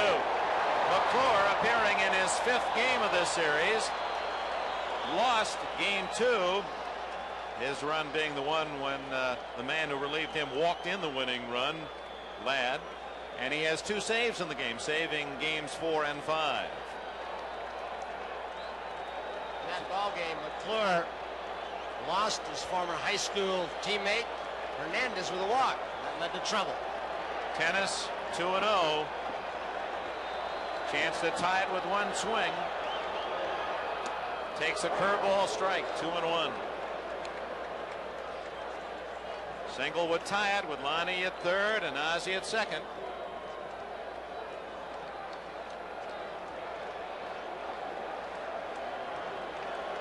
Outfield deep with respect to Tennis.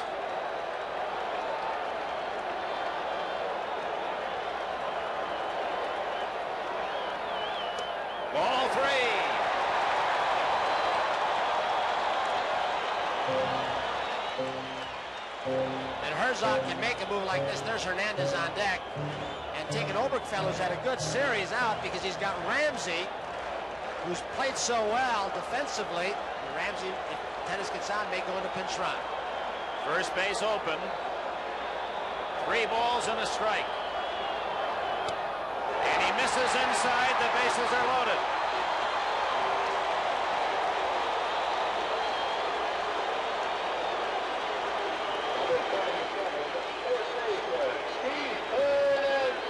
Mike Ramsey will run for tennis and undoubtedly stay in the game. Take over defensively at third base. Hernandez, an infield hit, a walk and a strikeout facing Vukovic. Ramsey now carrying the potential go-ahead run. 1 out, force at every base. The Brewer infield looking for the double play. And Hernandez, with 6 hits in the last 3 games, trying to get St. Louis even.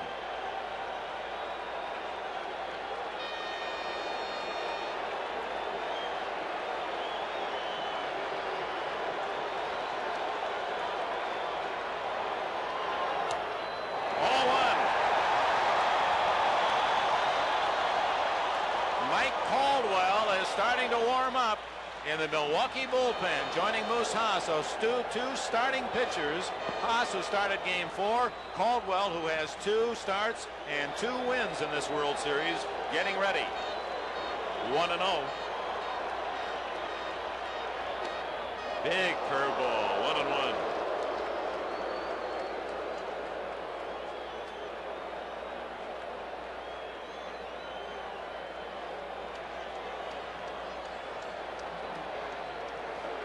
Hernandez on his birthday. All the candles are lit for him. Bases full. Lonnie Smith, Ozzie at third, Lonnie at second, Ramsey at first, the pinch runner. 1 out. Outside, it's 2-1.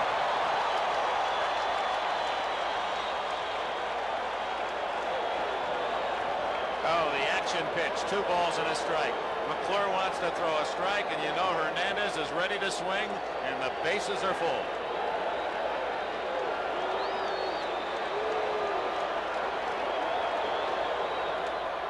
Ball 3.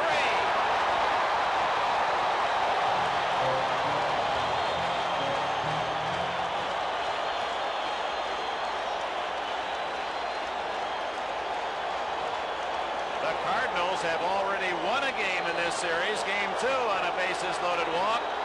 McClure has to throw a strike where he throws a run. Hit to right center, base hit. The game is tied.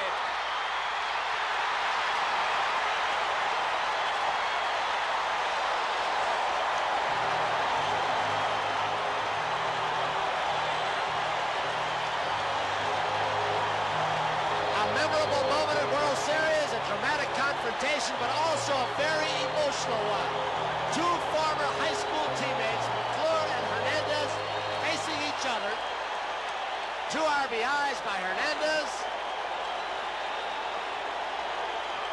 All on his birthday. Ramsey making it to third, Hernandez at first. It's even at 3. And George Hendrick, who led the National League with 14 sacrifice flies, is the batter.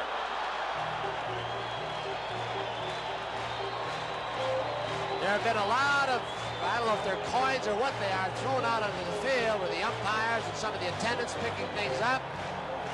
Debris thrown from some jubilant Cardinal fans. And that also. Well, that blue chicken, I think, is the answer of the Cardinal fans to a red chicken that we saw up in Milwaukee, where the Brewer fans disguised a chicken as a Cardinal. Bottom of the 6th inning. And Hendrick up. Howell, a left-hander. Moose Haas, the right-hander. Harvey has not made the move to go to his right-hander to get Hendrick, the right-handed hitter. And Porter, a left-hander, up next. Hendrick 1 for 3. The leading RBI home run man the last 3 years for St. Louis. Foul tip.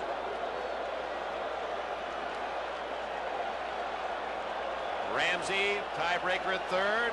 Hernandez with a 2-run single at first. Middle of the diamond, the Brewer infield looking for a double play. And if they get the third or first, if they don't feel they can get the double play, they'll come home and get Ramsey. You surprised that Harvey Keene has not gone to a right-hander? Yes, somewhat.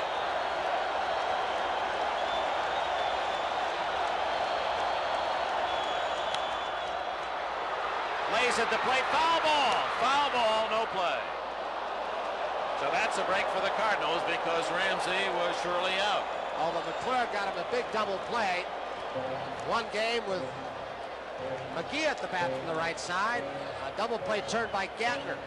Watch this play at the plate when Ramsey comes in head first, which is a big mistake because he's going up against Simmons and there's no way he's going to get to the plate and he's going to get a shin guard sandwich in the process.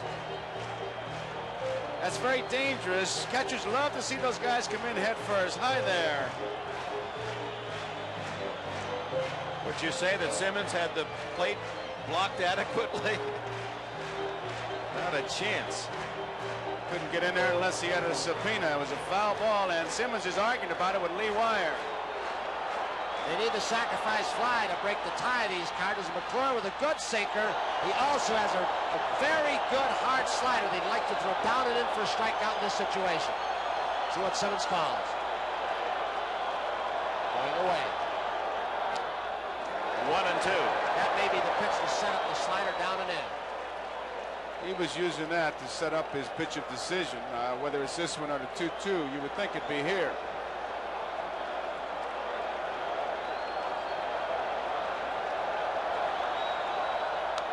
Foul past the Milwaukee dugout. It's McClure's game now. Being closed the book on Vukovich. He went 5 1/3 innings, allowing 3 runs and 10 hits. McClure came in and walked tennis. Run for by Ramsey. Ramsey's now at third and Hernandez at first. 1-2. Foul back. You know, Dick, Hendrick is one of the only cleanup hitters that I know, a guy who drove in 104 runs this year, who can adjust when he gets behind in the count, alter his swing, and just peck away the opposite way. And he spreads out, doesn't stride much, and seems to try and hit that ball right up the middle. Most cleanup hitters are there for one thing, to take the big cut.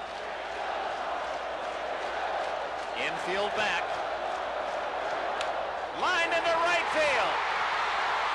Ramsey scores. It's 4-3 St. Louis.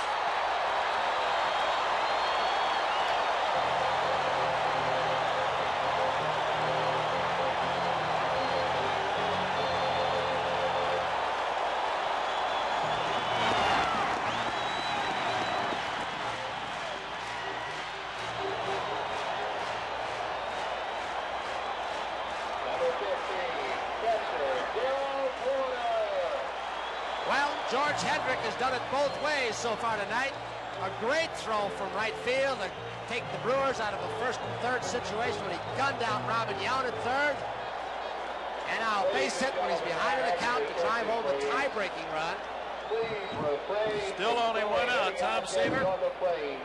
Nick, one thing that comes into play now, obviously, we get this close is Bruce Sutter in the bullpen. When will Whitey use him? Whitey, prior to the game, said he would not bring him in before the 7th inning, but now Cardinals go up by a run, still only 1 out of the inning. And a healthy Bruce Sutter, the guy that has been probably the most effective, most important player on this entire team, the Cardinal team, rested and ready in the bullpen. Darrell Porter 0 for 3 tonight. David Green is in the on-deck circle. Dane Orge, the designated hitter. And with a McClure, but this may be McClure's last man.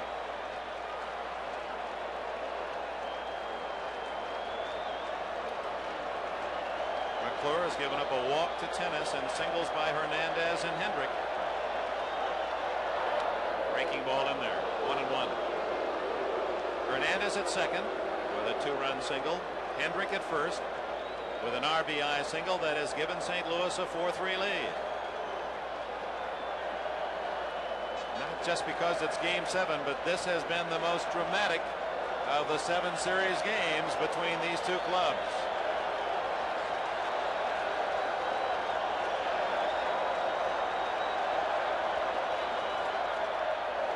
2-1.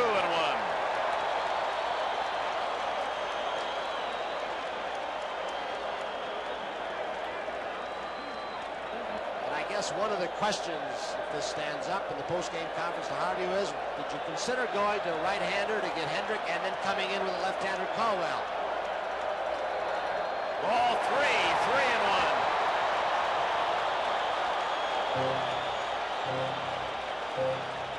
Caldwell and Haas are both ready if needed, as Harvey Keene checking his batting list and available players, not only his own but those of Whitey Herzog's.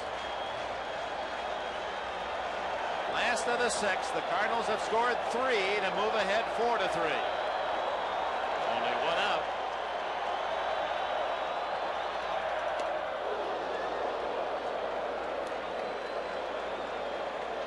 Count is now full.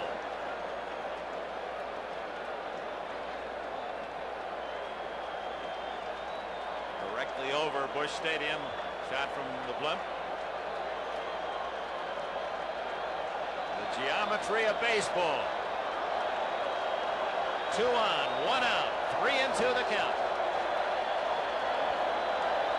The Cardinals, to the delight of this Busch Stadium crowd, have regained the lead.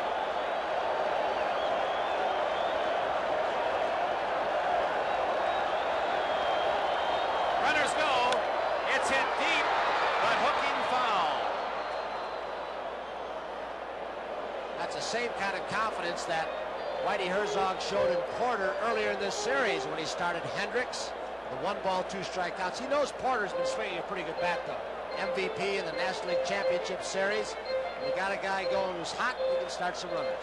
The curveball that McClure's been able to get, it's a daring play on Whitey's part, because he could run himself out, a strikeout, throw him out, but he got here by running him, and he's going to live and die by that strategy. 3-2.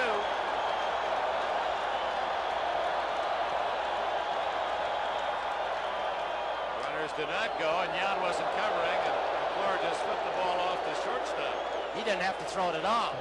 Going to second base that way, he could have just held it.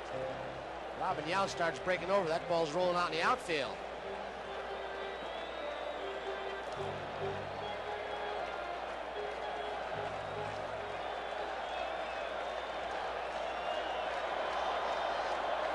Only 1 out.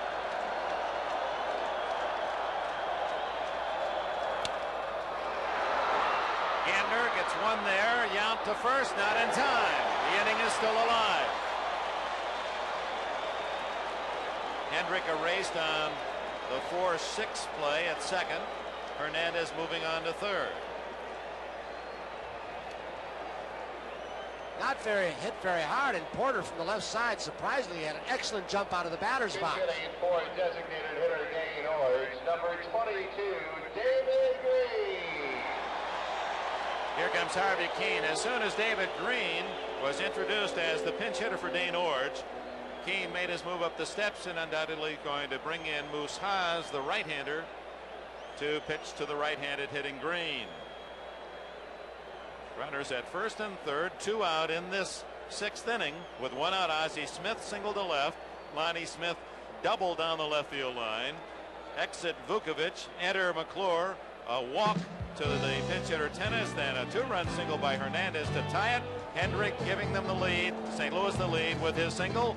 And now Moose Haas in relief. We break for this action. Moose Haas, the starter in Game 4 for Milwaukee, did not figure in the decision. The second relief pitcher used by Keene here in the 6th inning. Tom Siebert. Because I go back over the pitching chart and you look at what might be the turning point, the key factor in the inning so far for the Cardinals. Keith Hernandez up against the left-hander McClure. First, second pitch that Hernandez saw was a curveball that Keith jumped back from. It was going to be a very tough pitch for him to hit. But then McClure went to 3-1 with the bases loaded. And you could go to everybody in this ballpark and know that a fastball was coming. And Keith, of course, you give him an advantage, give that type of hitter that advantage where he has a shot at a 3-1 count, especially with the bases loaded, and can sit on a fastball. He's going to drive the ball hard somewhere. And of course, he drove it up the middle and drove in 2 runs. So now it's Haas trying to get the final out in what is already a 3-run Cardinal inning. And Dick, Whitey Herzog has made moves using more and more players, and you can have that luxury of making those moves. He has Brummer and Gonzalez left if you've got a Suter in the bullpen. Hernandez at third, Porter at first, 2 out. 4-3, St. Louis leads Milwaukee, bottom of the 6th inning. Braun hitting for Green, who was hitting for Orge. Orge went 2 for 3. Oh, what a series for him. 8 for 9 for 17 over 500. Braun has appeared only once, and it was Braun that earned the bases loaded walk that proved to be the winning run in Game 2, the 5-4 Cardinal win.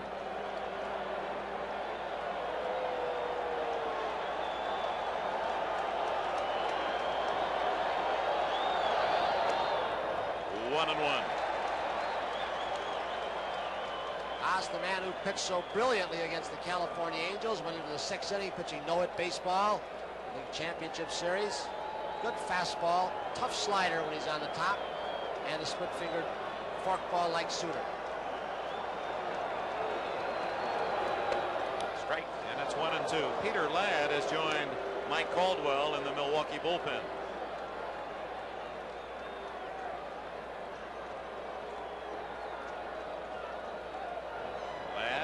Short reliever, the right-hander. Caldwell, the starter, with 2 series wins. Milwaukee bench has just moved the second baseman Gantner closer towards the line, trying to protect that hole. 1 ball, 2 strikes.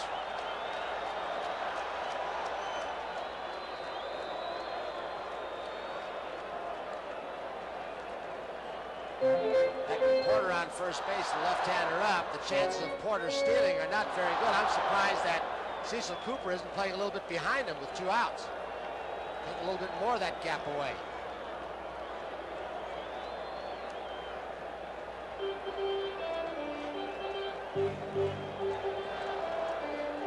Whitey Herzog told us, as you heard at the start of our telecast, that he would bring in Bruce Sutter no sooner than the 7th inning. Well, the 7th inning is coming up.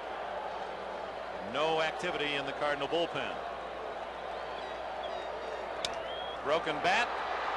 Gantner takes care of Braun. The inning over. But St. Louis cheers a 3-run 6th. 3 runs on 4 hits. 2 more left. And after 6, it's the Cardinals 4, the Brewers 3. And we'll be right back after these messages from your local station. After 6, the Cardinals 4 runs and 12 hits, 3 runs, 6 hits for Milwaukee. Whitey Herzog has his ace, Bruce Sutter, nearby. See him right there behind the skipper of the Cardinals. Sutter in the St. Louis dugout, undoubtedly keeping as warm as he can. Doesn't want to sit down on the bench in the right field corner. You know, Dick, Whitey Herzog, there's Ramsey, the new 3rd baseman who went into pinch run. Whitey Herzog doesn't like to use Sutter for 3 complete innings. He said he's kept statistics, and he feels that Sutter can come in an inning, finish a team off, and get out of trouble, go the next inning and do well. And he usually finds that the 3rd inning is the one where they start catching up to Sutter. Sutter's had some knee problems, has not run all year. He injured his knee in the spring, so he's not quite as durable this year as he has been in the past. It shows in his strikeouts to inning pitch ratio, which has gone down this year, starting at the end of last year. And Joe, Joaquin Andujar taking a few extra warm-up pitches before going to work here in the 7th inning. It's been a long inning. might add that the Cardinals are taking elaborate security precautions to ensure safety for all at tonight's game. And the official statement, our only objective is the safety of all concerned, said Cardinals General Manager Joe McDonald. We do not wish to dampen the enthusiasm of the fans, but everyone's safety comes first. And I'll tell you something, those little animals will make sure that your safety comes first if they're on your side. Yeah, that certainly worked in Philadelphia. Gorman Thomas, Andujar back in the lead, 4-3. Thomas has flied out twice. It's been a long inning for Andujar, and I just wonder if that'll have an effect. Why do you be watching that since he's got his big eraser Suter sitting next to him?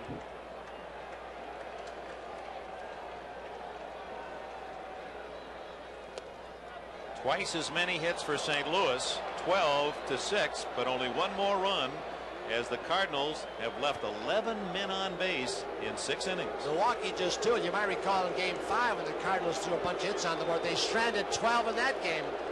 Suter, the big guy's going down. You heard the crowd react with Paul Suter. 2-0 to Thomas. Oh, did he have a cut? Andujar, a home run by Ogilvy leading off the 5th, and then it was a relatively easy inning, a couple of ground outs, but he ran into a lot of trouble in the 6th inning. Two-time All-Star performer with the Houston Astros against Gorman Thomas. Tied Reggie Jackson for the home run championship of the American League with 39 this year. 2-2. 2-ball, 1-strike breaking ball. That surprised Gorman Thomas. He was looking for smoke all the way. Here's a man that has not lost in his last 12 starts, 8-0.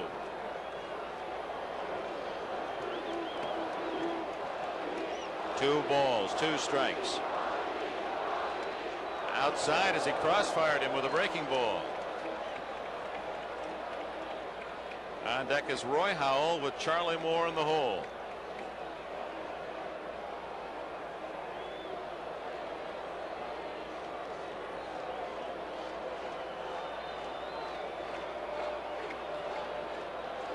Big pitch for Andujar, 3-2.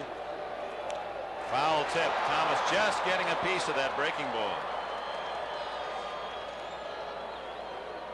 Andujar with a much quicker pace over the first 3 innings. And over the last couple, he has slowed down just a little bit. Show you his motion on a 3-2 pitch. 2-1, he went breaking ball. He went breaking ball, 3-2. He wanted that pitch. It was fouled off. You can see the expression on his face. He kind of dropped that arm at his side. I don't think his arm is bothering him, but he looked a little bit uncomfortable after he released that ball. Gets him. Might have been the 4th ball. First strikeout of the ball game in one game. Boy, he threw breaking pitches when he was behind, 3-2, and then he came up with a fork ball. Maybe the first one he's thrown this ball game. Roy Howell, the designated hitter, is 0-for-10 in this World Series. This redhead from California is due.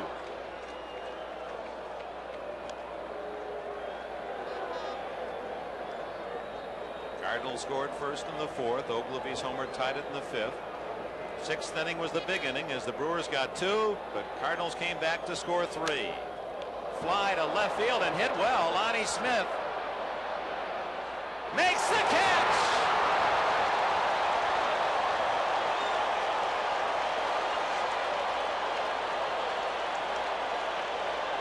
Oh, it's very high. Lonnie Smith got turned around as the ball started slicing back off the bat of the left-hander and with a little bit of the wind currents.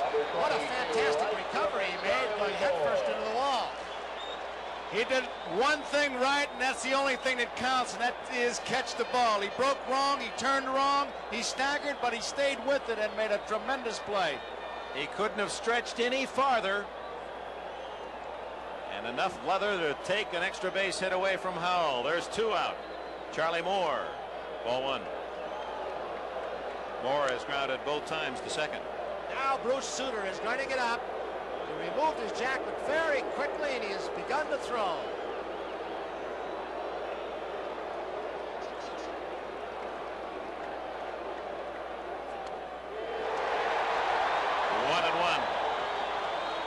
Suter just now throwing his second warm-up pitch. Herzog's got that man figured out. And for some reason, the magic number 39 pitches keeps coming up with Herzog. He says, for some reason, around 39, I got to start watching him when he gets in the ballgame. I don't know why that is. Grounded toward the hole. That's going to be a base hit for Charlie Moore. Ozzie Smith wisely not throwing it. Didn't want to risk an overthrow that would have put Moore in scoring position with 2 outs. And there's a case where Ramsey, the third baseman, looking for a possible bunt from Moore, but also standing right on the line, protecting against the double, conceding the single to his left. Another thing is they have so much confidence in Ozzie Smith's range. Look where Ramsey is. A half a step from the line, in with the bag. Play that way a little bit more in any situation with Ozzie Smith out there. Look how far he went to get that ball. Brings up Jim Gantner, the number 9 hitter for the Brewers. It was Gantner's double to right center leading off the 6th inning that got the Brewers going in a 2-run inning. Andujar on the comebacker. The inning is over. Gantner and Andujar having words around the line. They both took it. They want to start a fight. Andujar is being held back by Lee Wire as Gantner challenged them, and they almost went to blows. Andujar threw his glove away. Lee Wire very alertly comes out and corrals Andujar to prevent a battle in game number 7. Gantner said something to him, Dick. He challenged them, probably called him a hot dog, very honest, or worse. And Lee Wire, with a great job, stops a fist fight. There's Hub Kettle. Here it is.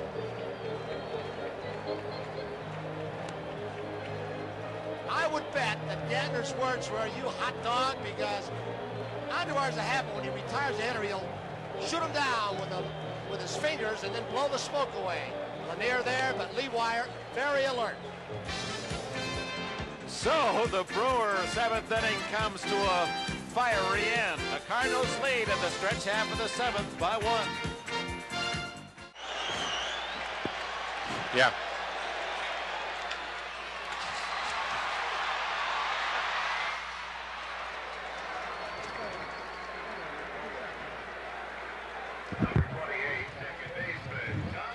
Last of the 7th inning because of the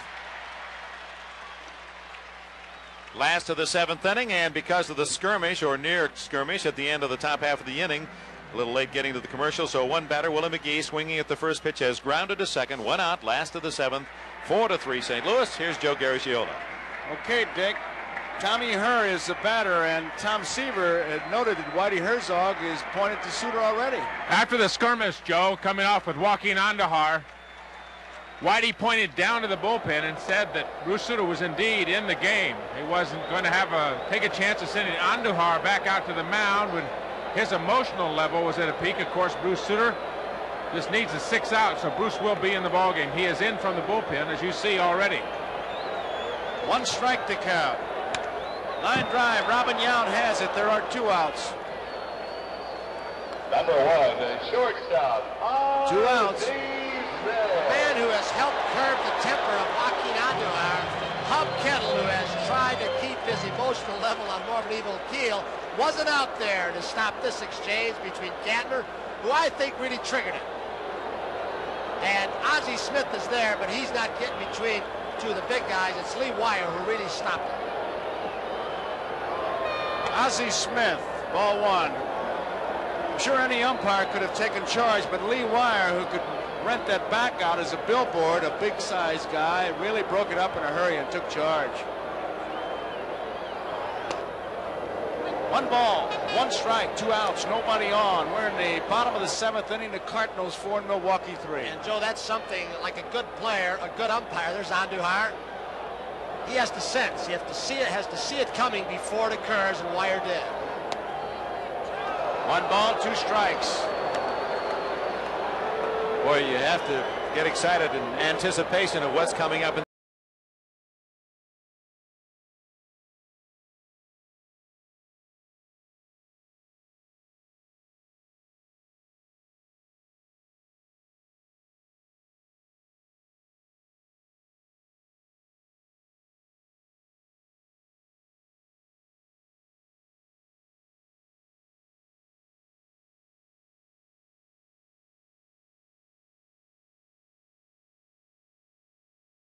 Off, inadvertently pushes Leewire. So at the end of 7, it's 4-3 Cardinals leading Milwaukee.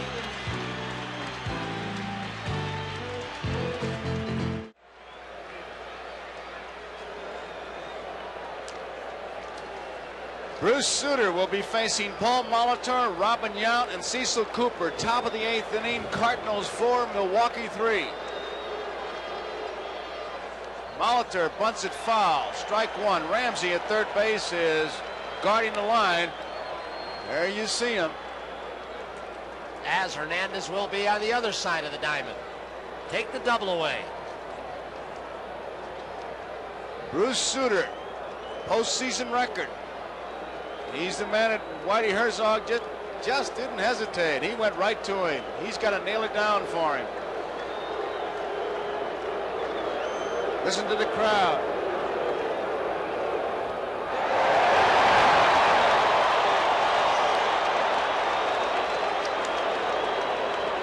Two strikes on Paul Molitor. Top of the Milwaukee lineup.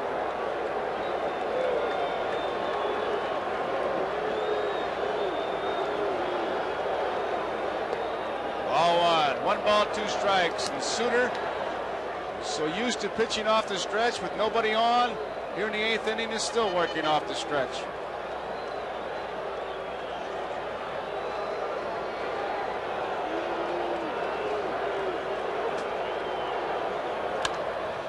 Ozzie Smith.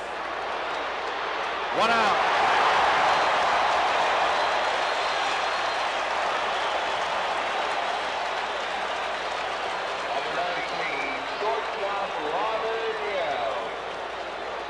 One man out. Robin Yount, the batter. Yount had a base hit in the 6th. He is 1 for 3 tonight.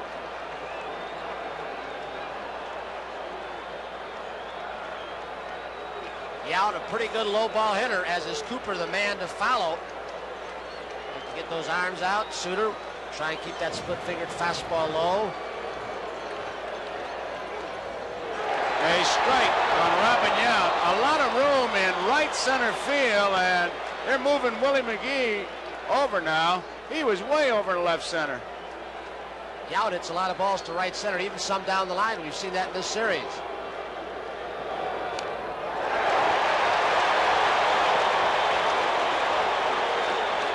Left and center fielders Lonnie Smith and McGee playing very deeply to try and protect the gap. They'll concede a little looping single.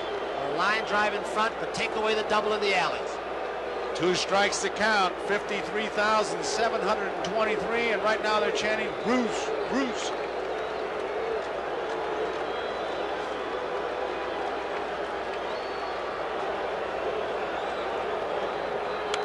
Foul ball out of play. Count remains at strike 2. 1 man out, nobody on. Top of the 8th.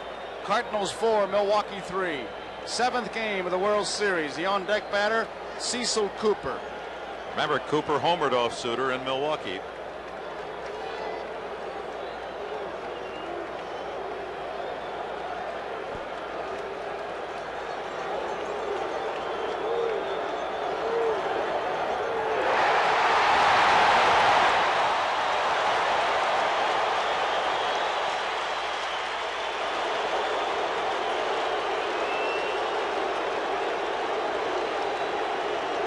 Robin Yount, in his 9-year career, has become a very disciplined hitter. And look at what he goes after off Sutter to show you how much that split-fingered fastball breaks.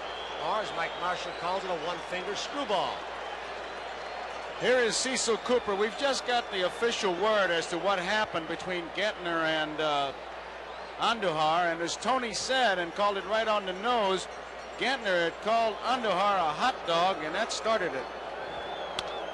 Bouncing ball. 3 outs.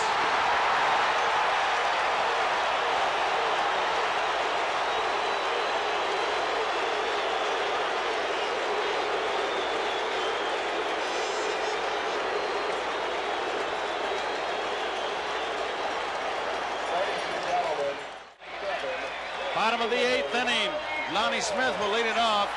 And should this score remain the same, tonight's NBC Miller High Life Outstanding Player of the Game would be Keith Hernandez. And Miller High Life is happy to present a check for $1,000 in the name of Hernandez to the Special Olympics. That is for tonight's game. Now there's a World Series Most Valuable Player that has to be chosen, and we are debating that right now. Lonnie Smith, right field. Charlie Moore near the line. He cannot get it. Two-base hit. It bounced out of the ballpark.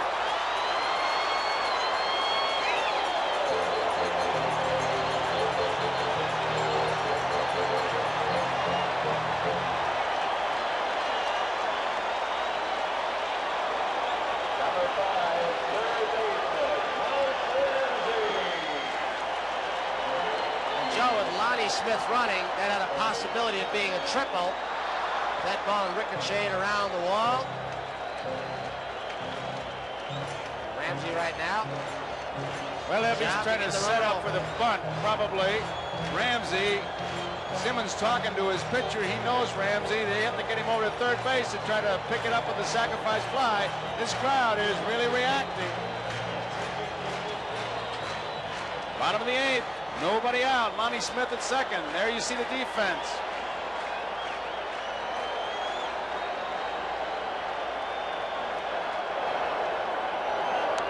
Bunt it. Foul. Strike one. And Joe, too often during the 162-game schedule, as Lonnie Smith goes back to second, the utility man like Ramsey is overlooked. He filled in for Obergefell when he was hurt, did a good job, got some key hits. Her, and late in the season when Ozzie Smith missed a lot of ball games, he was in there at times. Very valuable over the long haul, Ramsey. Cooper is really in close at first base, as is Molitor at third. Strike two, foul tip. 2 strikes, and now he takes a look at Hiller. Nobody out. Smith on at second, bottom of the eighth. As we look to the ninth inning for Milwaukee, it'll be Simmons, Ogilvie, and Thomas. All three capable of the home run against Bruce Sutter.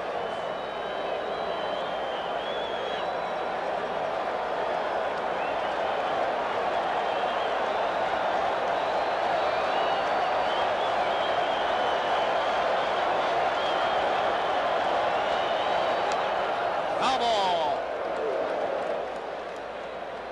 Count remains at 2 strikes. Ramsey came on as a pinch runner when Gene Tennis, the pincher, drew a base on balls.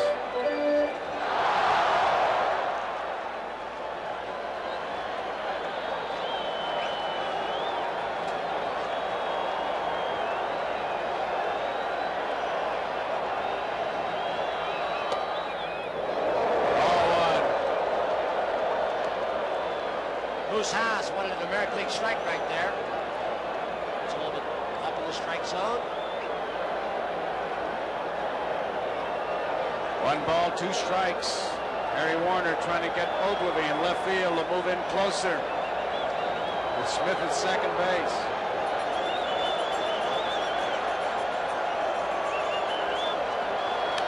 Bunts it foul on a 3rd strike, and it's a strikeout.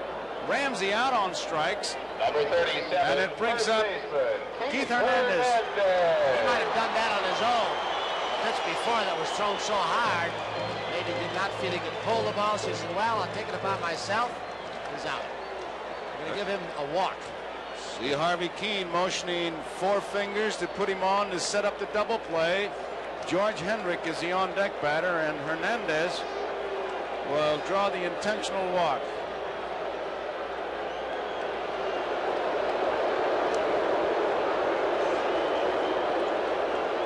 Getting closer to the plate. He isn't doing what he does in the regular season, is he, Joe? Talked about that. He usually put that bat next to him, and you never know when a guy's liable to get close.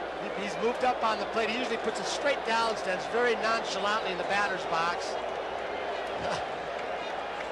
Not in Game 7, though. So Hernandez is on, and here is George Hendrick. 25, right fielder, George Hendrick.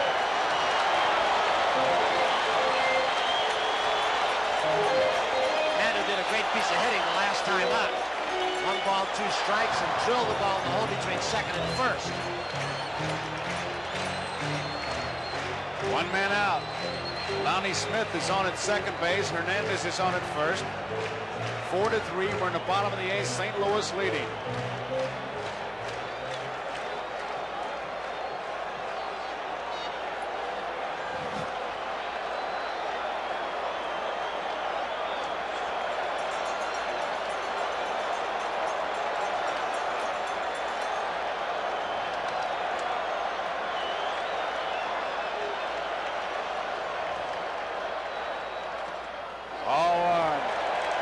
Haas misses. Vukovic started. McClure. Now Moose Haas.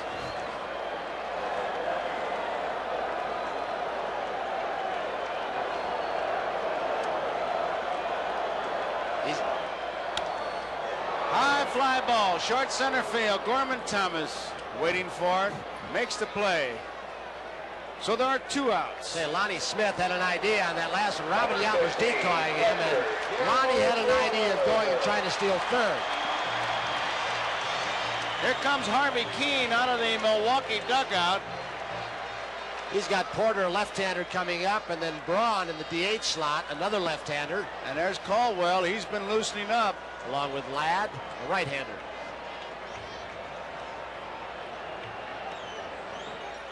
Harvey Keene looks like he's going to make a pitching change here. He's made more pitching changes in game number 7 of this World Series than he really has made most of the year. Or the previous 6 games of this series anyway.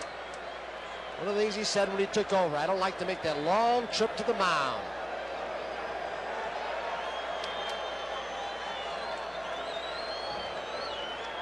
There's the indication. So we've got a break in the action here with 2 outs in the bottom of the 8th. 4-3. The Cardinals leading. We'll be back after these messages. Here comes Caldwell.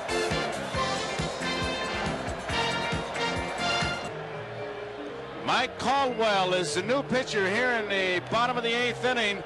2 men out. Base runners are at first and second. Lonnie Smith at second, and Hernandez is on at first. And Caldwell, who's already won 2 games, and it sure reminds me of Harry Brackeen in the 46 World Series. Murray Dixon had done a tremendous job, and Brackeen came on in relief and won it in 46. And of course, there's the list. Lou Burnett won 3 games in 57. Bob Gibson in 67, and Mickey Lolich in 68. So Mike Caldwell is on the mound for the Brewers. And keep in mind, in that 9th inning, Simmons, Ogilvie, and Thomas. Here is Darrell Porter against Mike Caldwell, 2 outs.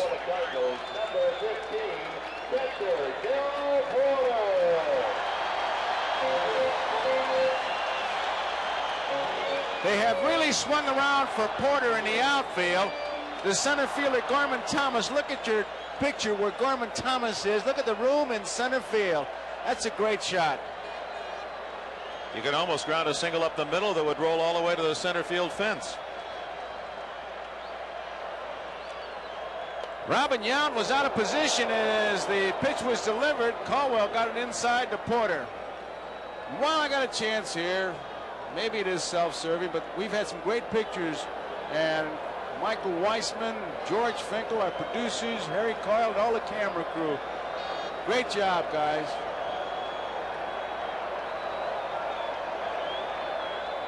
Line drive, right field, base hit. Here comes Smith. The throw to the plate. It is not in time.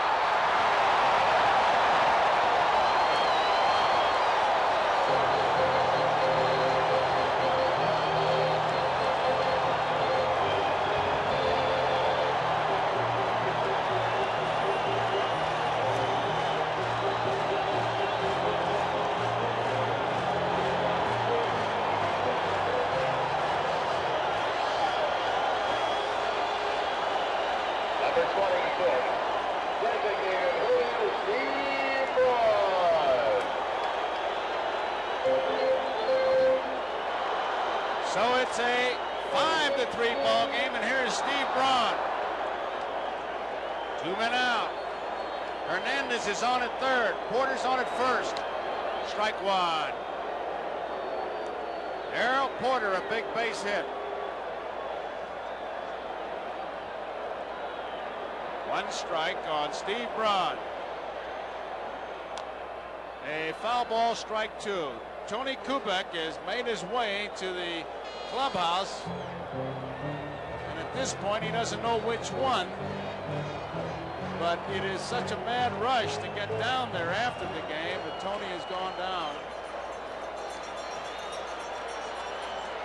Two-strike pitch. Line drive, center field, base hit. Hernandez scores 6-3.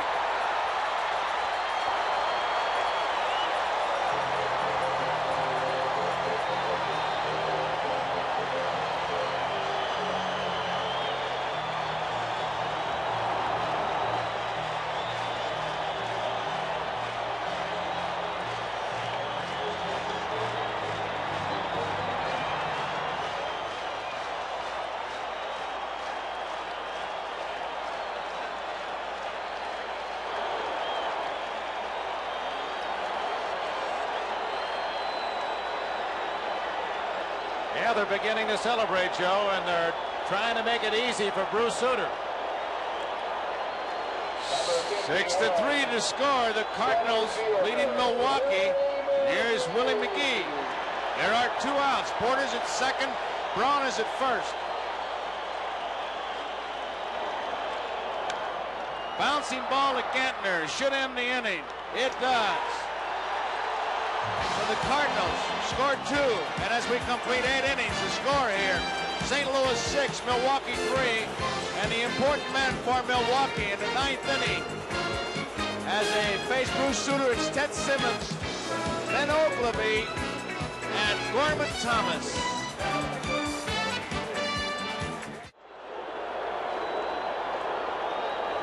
Ted Simmons leads it off.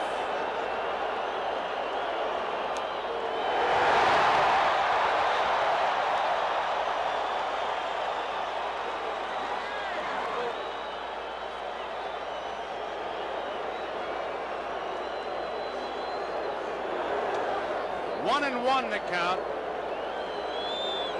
53,723, and they've all turned umpires, rooters. 6-3, Cardinals lead.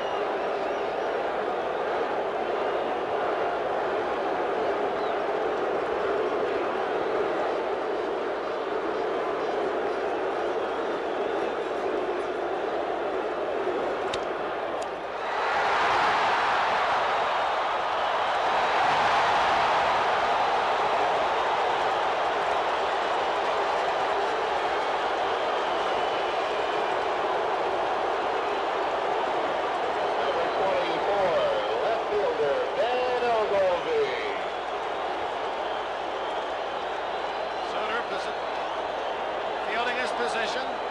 That went almost out of his reach. It would have been playable by her. Make sure of the out. He's retired 4 in a row. He was going to give Hernandez room service here. 1 out. Here's Oglivie. And a home run in the 5th.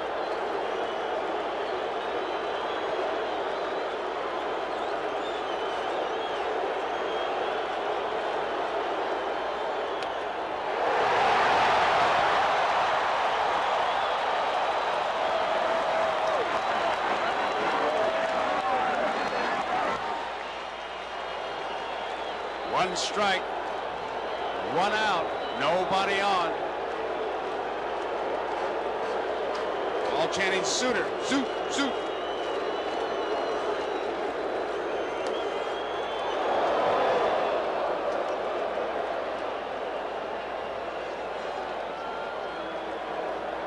One ball and 1 strike, 1 out. The Brewers, who have battled all year.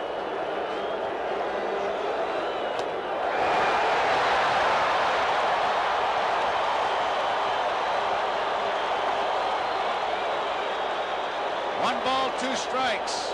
Their owner calls every Brewer game a stress test. 2 outs away.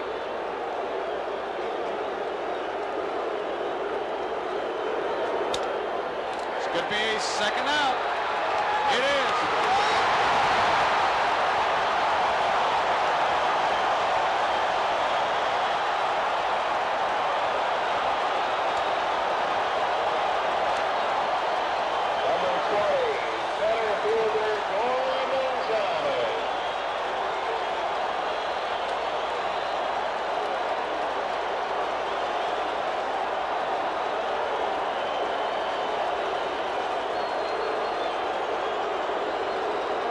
Thomas, the fans will tell you.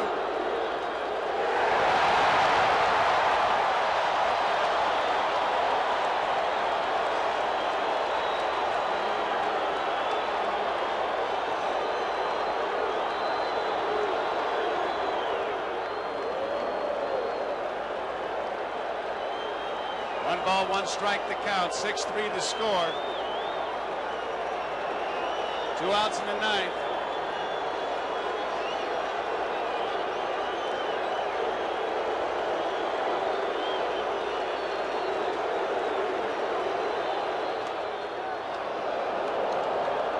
Two balls and a strike.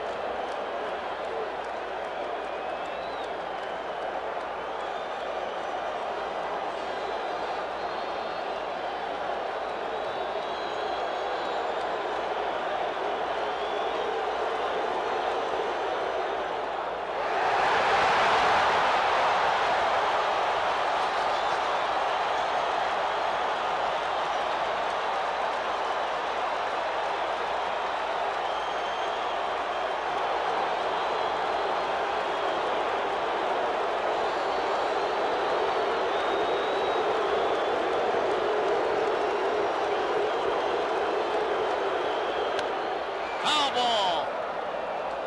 2 balls, 2 strikes, 2 outs. Top of the ninth. St. Louis 6, Milwaukee 3. 7th game of the World Series.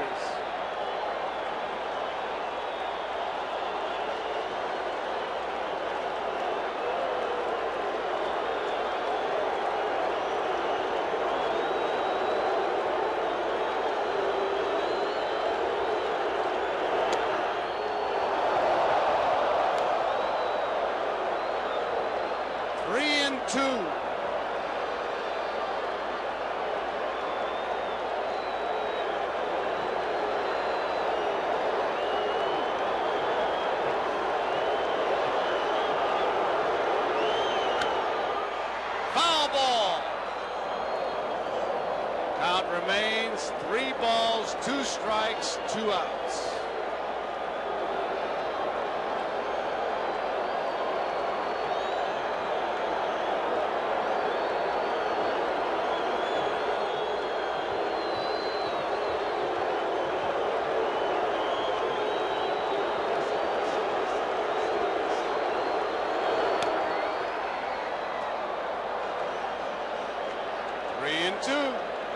Gorman Thomas against Bruce Sutter.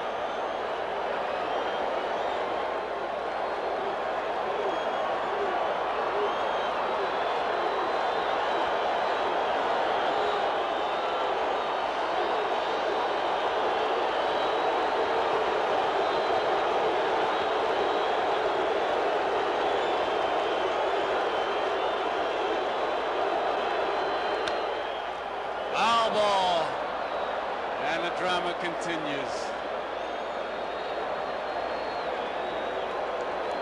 Gantner. Sutter.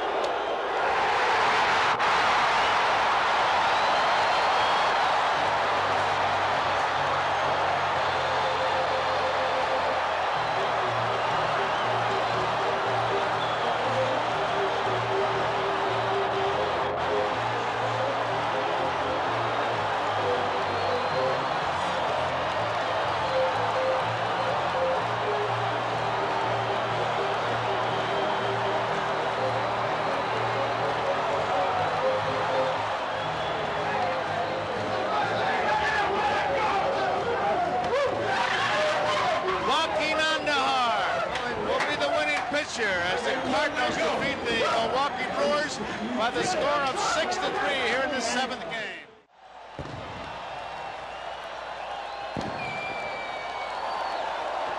You're looking at the scene from outside, from the top with the blimp giving us a shot of what's happening in St. Louis. There's the field. They are celebrating. It looks like 53,000 plus on the field, but the real celebration is in the clubhouse. And let's go to Bob Costas. All right, thank you, Joe, and all the principals are here. Commissioner Bowie Kuhn, August Busch Jr., the owner of the Cardinals, Whitey Herzog. Behind me, Darrell Porter, along with the general manager, Joe McDonald. Porter, of course, voted the most valuable player of the series, and for the presentation of the championship trophy, Commissioner Kuhn. Gussie, to you, Whitey, to you, Darrell, to you and all your teammates, Joe, to you as general manager, the trophy that says you're champions of the world, and you deserve it.